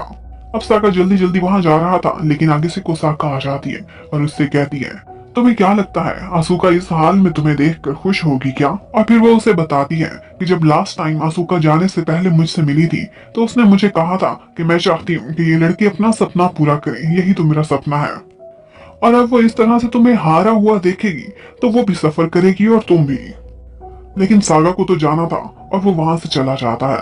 अब वो भागता हुआ उसी एड्रेस की तरफ जाता है जो कि एक एकेडमी का था। लेकिन अंदर जाने से पहले वो अपना रिकॉर्डर ऑन करता है और सुनता है कि जाने से पहले असूका ने उसे क्या कहा था। वो सबसे पहले तो उसे सॉरी करती है कि मैं गुड बाय कहे बगैर जा रही हूँ, और साथ ही साथ ये भी कहती है कि तुम मेरे लिए सबसे स्पेशल, जो भी थोड़ा बहुत टाइम मैं तुम्हारे साथ बिताया ये मेरी लाइफ का बेस्ट टाइम था। और उसे थैंक्स भी करती है, तुमने हमेशा मुझे इनकरेज किया, मुझे A+ दिया और मेरी हिम्मत बढ़ाई, मुझे वैल्यू दिया। और वो ये भी कहती है कि तुम लोगों को देखकर मेरे अंदर एक नया जज्बा जागा है, मैं फिर से अपना ड्रीम पूरा करना चाहती हूँ, वही टीचर बनने का। और इसके साथ साथ उसे गुड लक भी कहती है। अब सागा देखता है तो सामने बारिश में बहुत सारे बच्चों के साथ आसूका आ रही थी। वो उठता है और उसकी तरफ बढ़ने लगता है, लेकिन फिर आगे गुजर जाता है उसे मिले बगैर ही। आसूका मूर्ति जरूर है लेकिन उनका आमना सामना नहीं होता। अब जब सागा जा रहा होता है तो कोई आकर उसे अम्ब्रेला देता है, और ये था टीचर टानी। वो उससे कहता है कि आसूका की फिक्र ना करो, वो यहाँ पर बहुत अच्छे से रह रही है, और जैसे तुम लोगों को उसने सपोर्ट किया था अब यहाँ के बच्चों को फिर से ब्लूम करना सिखा रही है। सागा ने यही सुनना था कि उसके बाद वो बिना छाता लिए ही वहां से भाग जाता है। उधर बाकी बॉयज को दिखाते हैं, वो एक फ्रैंक डिस्कशन आपस में कर रहे थे। नारू कहता है कि मैं हमेशा से डायरेक्टर बनना चाहता था और यही मेरा पैशन है, लेकिन इसके लिए उसे ओवरसीज स्टडीज करनी पड़ेगी जो कि वो ब्लूम की वजह से नहीं कर सकता। ईजी के बारे में तो हम जानते हैं, उसका पहले ही MBA करने का सपना था। और दो बॉयज ऐसे थे जो डांस की एक्सपर्ट से ट्रेनिंग लेना चाहते थे और बड़े बड़े कॉन्टेस्ट में भी उन्होंने भाग लिया था, लेकिन ब्लूम्स में होने की वजह से उनकी भी लिमिट सेट हो गई थी। इतने में सागा ऊपर से आ जाता है और कहता है तुम, मैं और हम सब ब्लूम्स को अपना 100% दे रहे हैं, लेकिन क्या किसी ने ये भी सोचा कि और भी बहुत सी इंपॉर्टेंट चीजें हैं जो हम अपनी लाइफ में कर रहे हैं लेकिन कंफ्यूज्ड हैं। और यहाँ पर वो सारे लड़के ही रोने लग जाते हैं और सभी एक दूसरे से सॉरी करते हैं और कंफ्यूजन को दूर करते हैं। वो सारे बैंड बॉयज कहते हैं कि हम वीक पड़ गए थे, हमें तुम्हारे साथ खड़ा होना चाहिए था, तुम्हारा साथ देना चाहिए था, लेकिन सिर्फ ब्लूम बैंड की खातिर हम कुछ ना बोल सके। उन सब की लाइफ में नंबर 1 पर ब्लूम था जिसे वो सबसे इम्पोर्टेंट समझते थे। यहाँ पर सागा कहता है कि मैं हर किसी को अपना 100% देने को नहीं कह रहा, 100% खुश रखना चाहता हूँ, इसलिए अब कंफ्यूजन में रहना छोड़ो और अपने पैशन का पीछा करो। और फिर इसके साथ ही वो सारों को कहता है क्यों ना हम लोग डिसबैंड हो जाएं। हमें दिखाते हैं कि आसूका को टानी ने जिस स्कूल में रिकमेंड कराया था वो बहुत अच्छा स्कूल था। फ्री स्टाइल स्कूल में उस पर कोई ज्यादा पाबंदियां या बर्डन्स नहीं थे, और जिस तरह से स्टूडेंट्स को तंग नहीं किया जाता था बिल्कुल वैसे ही टीचर्स भी बहुत खुश और बर्डन फ्री फील करते थे वहां पर। आसूका को वहां पर आकर काफी अच्छा फील होता है क्योंकि टीचिंग उसका पैशन रहा था। जबकि ब्लूम सब जाते हैं प्रेसिडेंट के पास और बताते हैं कि हमने फैसला किया है, हम डिसबैंड होना चाहते हैं।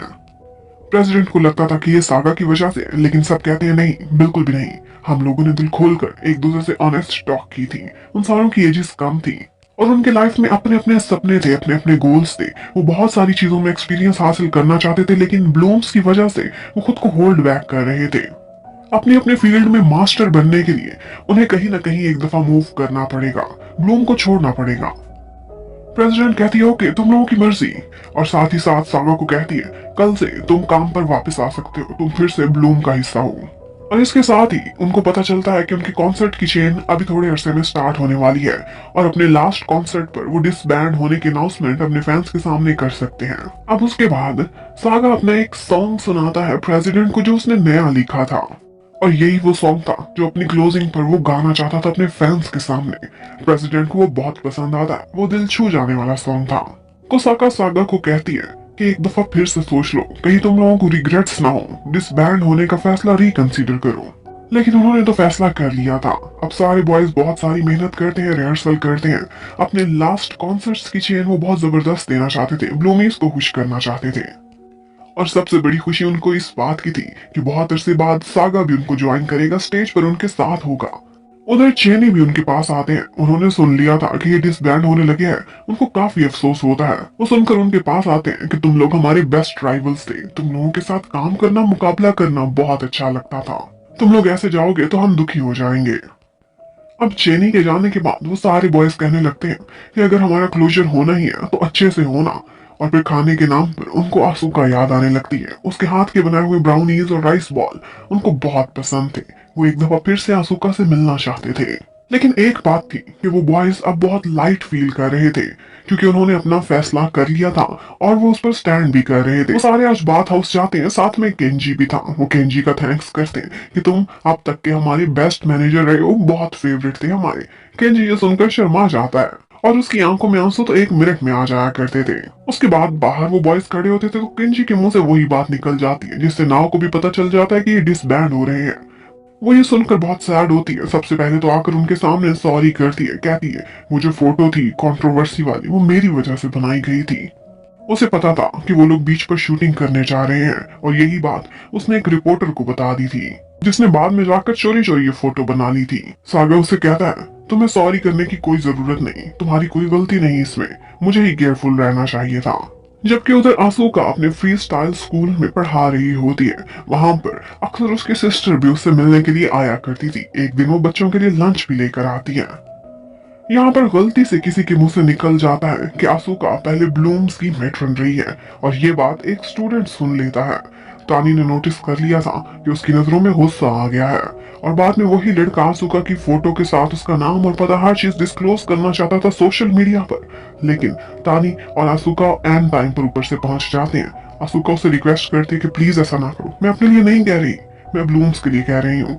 सुना है सागा वापस आ गया है, उनके लिए बहुत क्रूशियल टाइम है, वो एक और सेटबैक अफोर्ड नहीं कर सकते। और ये सुनने के बाद वो लड़का अपना माइंड चेंज कर देता है और ये सब पोस्ट नहीं करता। आज आसूका से मिलने के लिए कोई स्पेशल इंसान आया था और वो थी प्रेसिडेंट। वो आकर उसे बताती है कि ब्लूम्स डिसबैंड हो रहे हैं। प्रेसिडेंट ने किसी के सामने ये जाहिर तो नहीं किया था, लेकिन उसको बहुत अफसोस हुआ था ये सुनकर, क्योंकि जब ऑडिशन लिया था उसी समय से उसे ये बॉयज बहुत अच्छे लगे थे, बहुत पैशनेट, और उसे लगता था कि ये बहुत आगे तक जाना डिजर्व करते हैं। लेकिन ये डिसबैंड जो हो रहे हैं, तो वो चाहती थी कि आसूका एक दफा डिसबैंड होने से पहले उनसे जाकर मिले। अगर कुछ क्लियर करना चाहती है, दिल में कोई बात है तो जरूर करे उनसे जाकर। आसूका को ये सब सुनकर बहुत दुख हुआ था। वो इस बारे में सोचती है और उसके बाद शाम को जब बॉयज घर वापस आते हैं तो वो देखकर सरप्राइज थे कि आगे आसूका खड़ी हुई थी। उनको समझ नहीं आ रही थी कि वो शॉक्ड हो या फिर खुशी मनाए। लेकिन आसूका उनको थोड़ा फासले पर रखती है और कहती है, वो उन सबको खुद से छत पर मिलने को कहती है। अब सबसे पहले तो नारू कहता है, मुझे आज भी अफसोस है, मैंने जो शब्द आपसे बोले थे बहुत रूड हो गया था, उनसे माफी मांगता है। उसके बाद आसूका सबसे यही कहती है कि मैंने सुना है तुम लोग डिसबैंड हो रहे हो, जिस वजह से भी तुम लोगों ने ये फैसला किया है, अपने ड्रीम्स परसू करना चाहते हो या जो भी है। लेकिन एक बात याद रखना, ब्लूमीज का क्या होगा?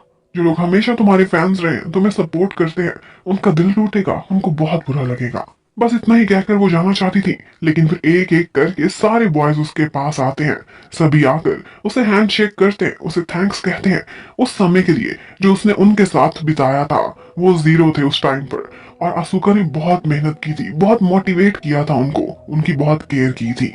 अब एक एक लड़का आकर आसूका को अप्रिशिएट कर रहा था, उसको क्रेडिट दे रहा था उसके सारे हार्ड वर्क का। सभी आते हैं लेकिन सागा साइड पर खड़ा रहता है। लेकिन जाने से पहले आसूका खुद सागा के पास आती है और उससे कहती है, मैंने सुना है तुम्हें नए गाने लिखने में दिक्कत हो रही है।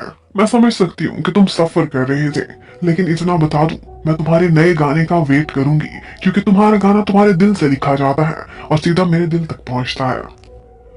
उसके बाद वो उस घर पर एक नजर डालती है जहाँ से उसकी सबसे प्यारी यादें जुड़ी हुई थी और वहां से जाने लगती है। सामने को साका आ गई थी। वो उसको ब्लूम्स के कॉन्सर्ट के टिकट देती है कि तुम जरूर आना, और साथ में खुद भी उसका थैंक्स करती है कि तुम्हें मिलने के बाद मैं एक बेहतर इंसान बन गई। अब फाइनली ब्लूम्स के कॉन्सर्ट स्टार्ट हो जाने थे। उनके पहले कॉन्सर्ट के दिन वो बहुत एक्साइटेड थे और साथ में नर्वस भी। प्रेसिडेंट उनसे कहती है कि ब्लूम्स को मायूस ना करना, अपना बेस्ट देना, उनको एंजॉय कराना। अब एक एक करके जापान के हर शहर में वो लोग कॉन्सर्ट करते चले जा रहे थे। उनके सारे कॉन्सर्ट्स बहुत जबरदस्त गए थे और सागा के वापस आने के बाद वो इशू भी दब गया था और पुराना हो गया था, कोई भी कंट्रोवर्सी नहीं रही थी। एक दफा चैनी भी उनके साथ उनके शो पर अपीयर होते हैं और सबको अपनी सपोर्ट शो करते हैं। वो कहते हैं कि ब्लूम्स से हम भी बहुत प्यार करते हैं और जैसे आप लोग हमें चाहते हैं वैसे ही ब्लूम्स से भी प्यार करें। अब फाइनली वो लोग ट्रैवल करके वापस आ रहे होते हैं क्योंकि अपने शहर में उनका लास्ट टूर था। लेकिन सब सैड थे। वो यही सोचते हैं कि काश ये दिन इसी तरह से चलते चले जाएं और हम अपने फैंस के सामने परफॉर्म करते रहें। सिर्फ जापान में हमारा ट्रैवल खत्म नहीं होना चाहिए, हमें तो वर्ल्ड टूर करना चाहिए। हर किसी के दिल की यही सिचुएशन थी। हर कोई उदास हो गया था क्योंकि वो डिसबैंड होने वाले थे, आज अनाउंस करेंगे। अब नेक्स्ट डे जब सागा सुबह उठता है तो वो देखता है कि कोसाका आई हुई है और उनके लिए नाश्ता बना रही है। वो कहती है, आज तुम लोगों का सबसे इम्पोर्टेंट दिन है, इसे मैं स्पेशल बनाना चाहती थी, इसलिए अपने हाथों से नाश्ता बना रही हूँ। और यहाँ पर कोसाका पहली दफा सागा को बताती है कि तुम्हारे गाने तुम बहुत अच्छे लिखते हो, और उसको अप्रिशिएशन देती है। सागा ने अपने लिए तारीफ कोसाका के मुंह से पहली दफा सुनी थी, उसे बहुत खुशी होती है। वेल, अब कॉन्सर्ट का टाइम हो चुका था, हर कोई एवेन्यू में पहुंच रहा था। अशोका भी वहां पर आती है अपने एक स्टूडेंट को लेकर, लेकिन वो कहती है कि मैं खुद अंदर नहीं जाऊंगी, बल्कि अपना टिकट उसे दे देती है। एक्चुअली अशोका की हिम्मत ही नहीं पड़ रही थी कि वो ब्लूम्स को डिसबैंड होते हुए देखे। वो उस वेन्यू से बाहर जा रही होती है, लेकिन उसका मन कहीं पीछे ही रह गया था। वो बार बार मुड़कर देख रही होती है कि यहाँ पर प्रेसिडेंट उसको आवाज लगाती है और उससे कहती है, अपने दिल पर जोर डालने की कोई जरूरत नहीं, ये लो पकड़ो एंट्री कार्ड और अंदर चली जाओ। अब अशोका भी स्पेशल पास लेकर कॉन्सर्ट देखने पहुंच गई थी। सारे बॉयज बहुत अच्छे से परफॉर्म करते हैं। ये सागा का नया गाना था जो उसने ब्लूम्स के लिए अपना लास्ट गाना समझकर लिखा था। वेन्यू बहुत बड़ा था और बहुत ज्यादा क्राउड भी इकट्ठा हुआ था। ये अब तक का उनका बेस्ट कॉन्सर्ट था। और उसके बाद वो सबके सामने आते हैं और अनाउंस करते हैं कि हमने फैसला किया था आज के दिन का कि हम आज डिसबैंड हो जाएंगे, लेकिन ये सिर्फ हमारा प्लान था। और सच बताऊं तो दिल ऐसा करने को मान नहीं रहा। अब वो सारे मेंबर एक एक करके रोते हैं और अपनी सारी सिचुएशन अपने फैंस के सामने रख देते हैं। कहते हैं कि हम और एक्सपर्टीज हासिल करना चाहते हैं, अपने सपनों को छूना चाहते हैं और आपके सामने इससे भी बेस्ट होकर प्रेजेंट होना चाहते हैं। सागा तो साफ कह देता है कि मैं डिसबैंड नहीं होना चाहता, और उसके साथ साथ बाकी बहुत सारे मेंबर्स ने भी मुंह से यही सेंटेंस निकाला था एक साथ। अब सबके दिल की यही कंडीशन थी, तो इन दी एंड यही फैसला होता है कि वो लोग अपने अपने ड्रीम्स को परसू करने के लिए आगे जाएंगे। एक पॉज लगाएंगे अपनी परफॉर्मेंसेस पर, लेकिन जब भी उनके ड्रीम पूरे हो जाएंगे तो वो लोग वापस आएंगे और ब्लूम्स डिसबैंड नहीं होगा, वो वहीं से ही अपना सफर फिर से स्टार्ट करेगा। अब ये देखकर तो हर किसी की आंखों में खुशी के आंसू आ गए थे, हर कोई इमोशनल होकर रोने लगा था। यहाँ पर ब्लूम्स सबके सामने झुककर अपने फैंस से सॉरी करते हैं, लेकिन उनके फैंस उनसे भी ज्यादा इमोशनल थे। उनमें से एक फैन खड़ी होकर उन्हीं का ये गाना गाने लगती है, कम अगेन गाना, जिसके लिरिक्स कुछ ऐसे ही थे कि तुम लोग फिर से आओगे और हमें वहीं पर ही खड़ा पाओगे जहां पर हम पहले थे, आप लोग फिर से ब्लूम करोगे। अब सारा वेन्यू इकट्ठा होकर उनके लिए यही गाना गा रहा था। उनकी आंखों में आंसू आ जाते हैं, उन्होंने इतना प्यार एक्सपेक्ट किया ही नहीं था जितने उनके फैंस उनको दे रहे थे।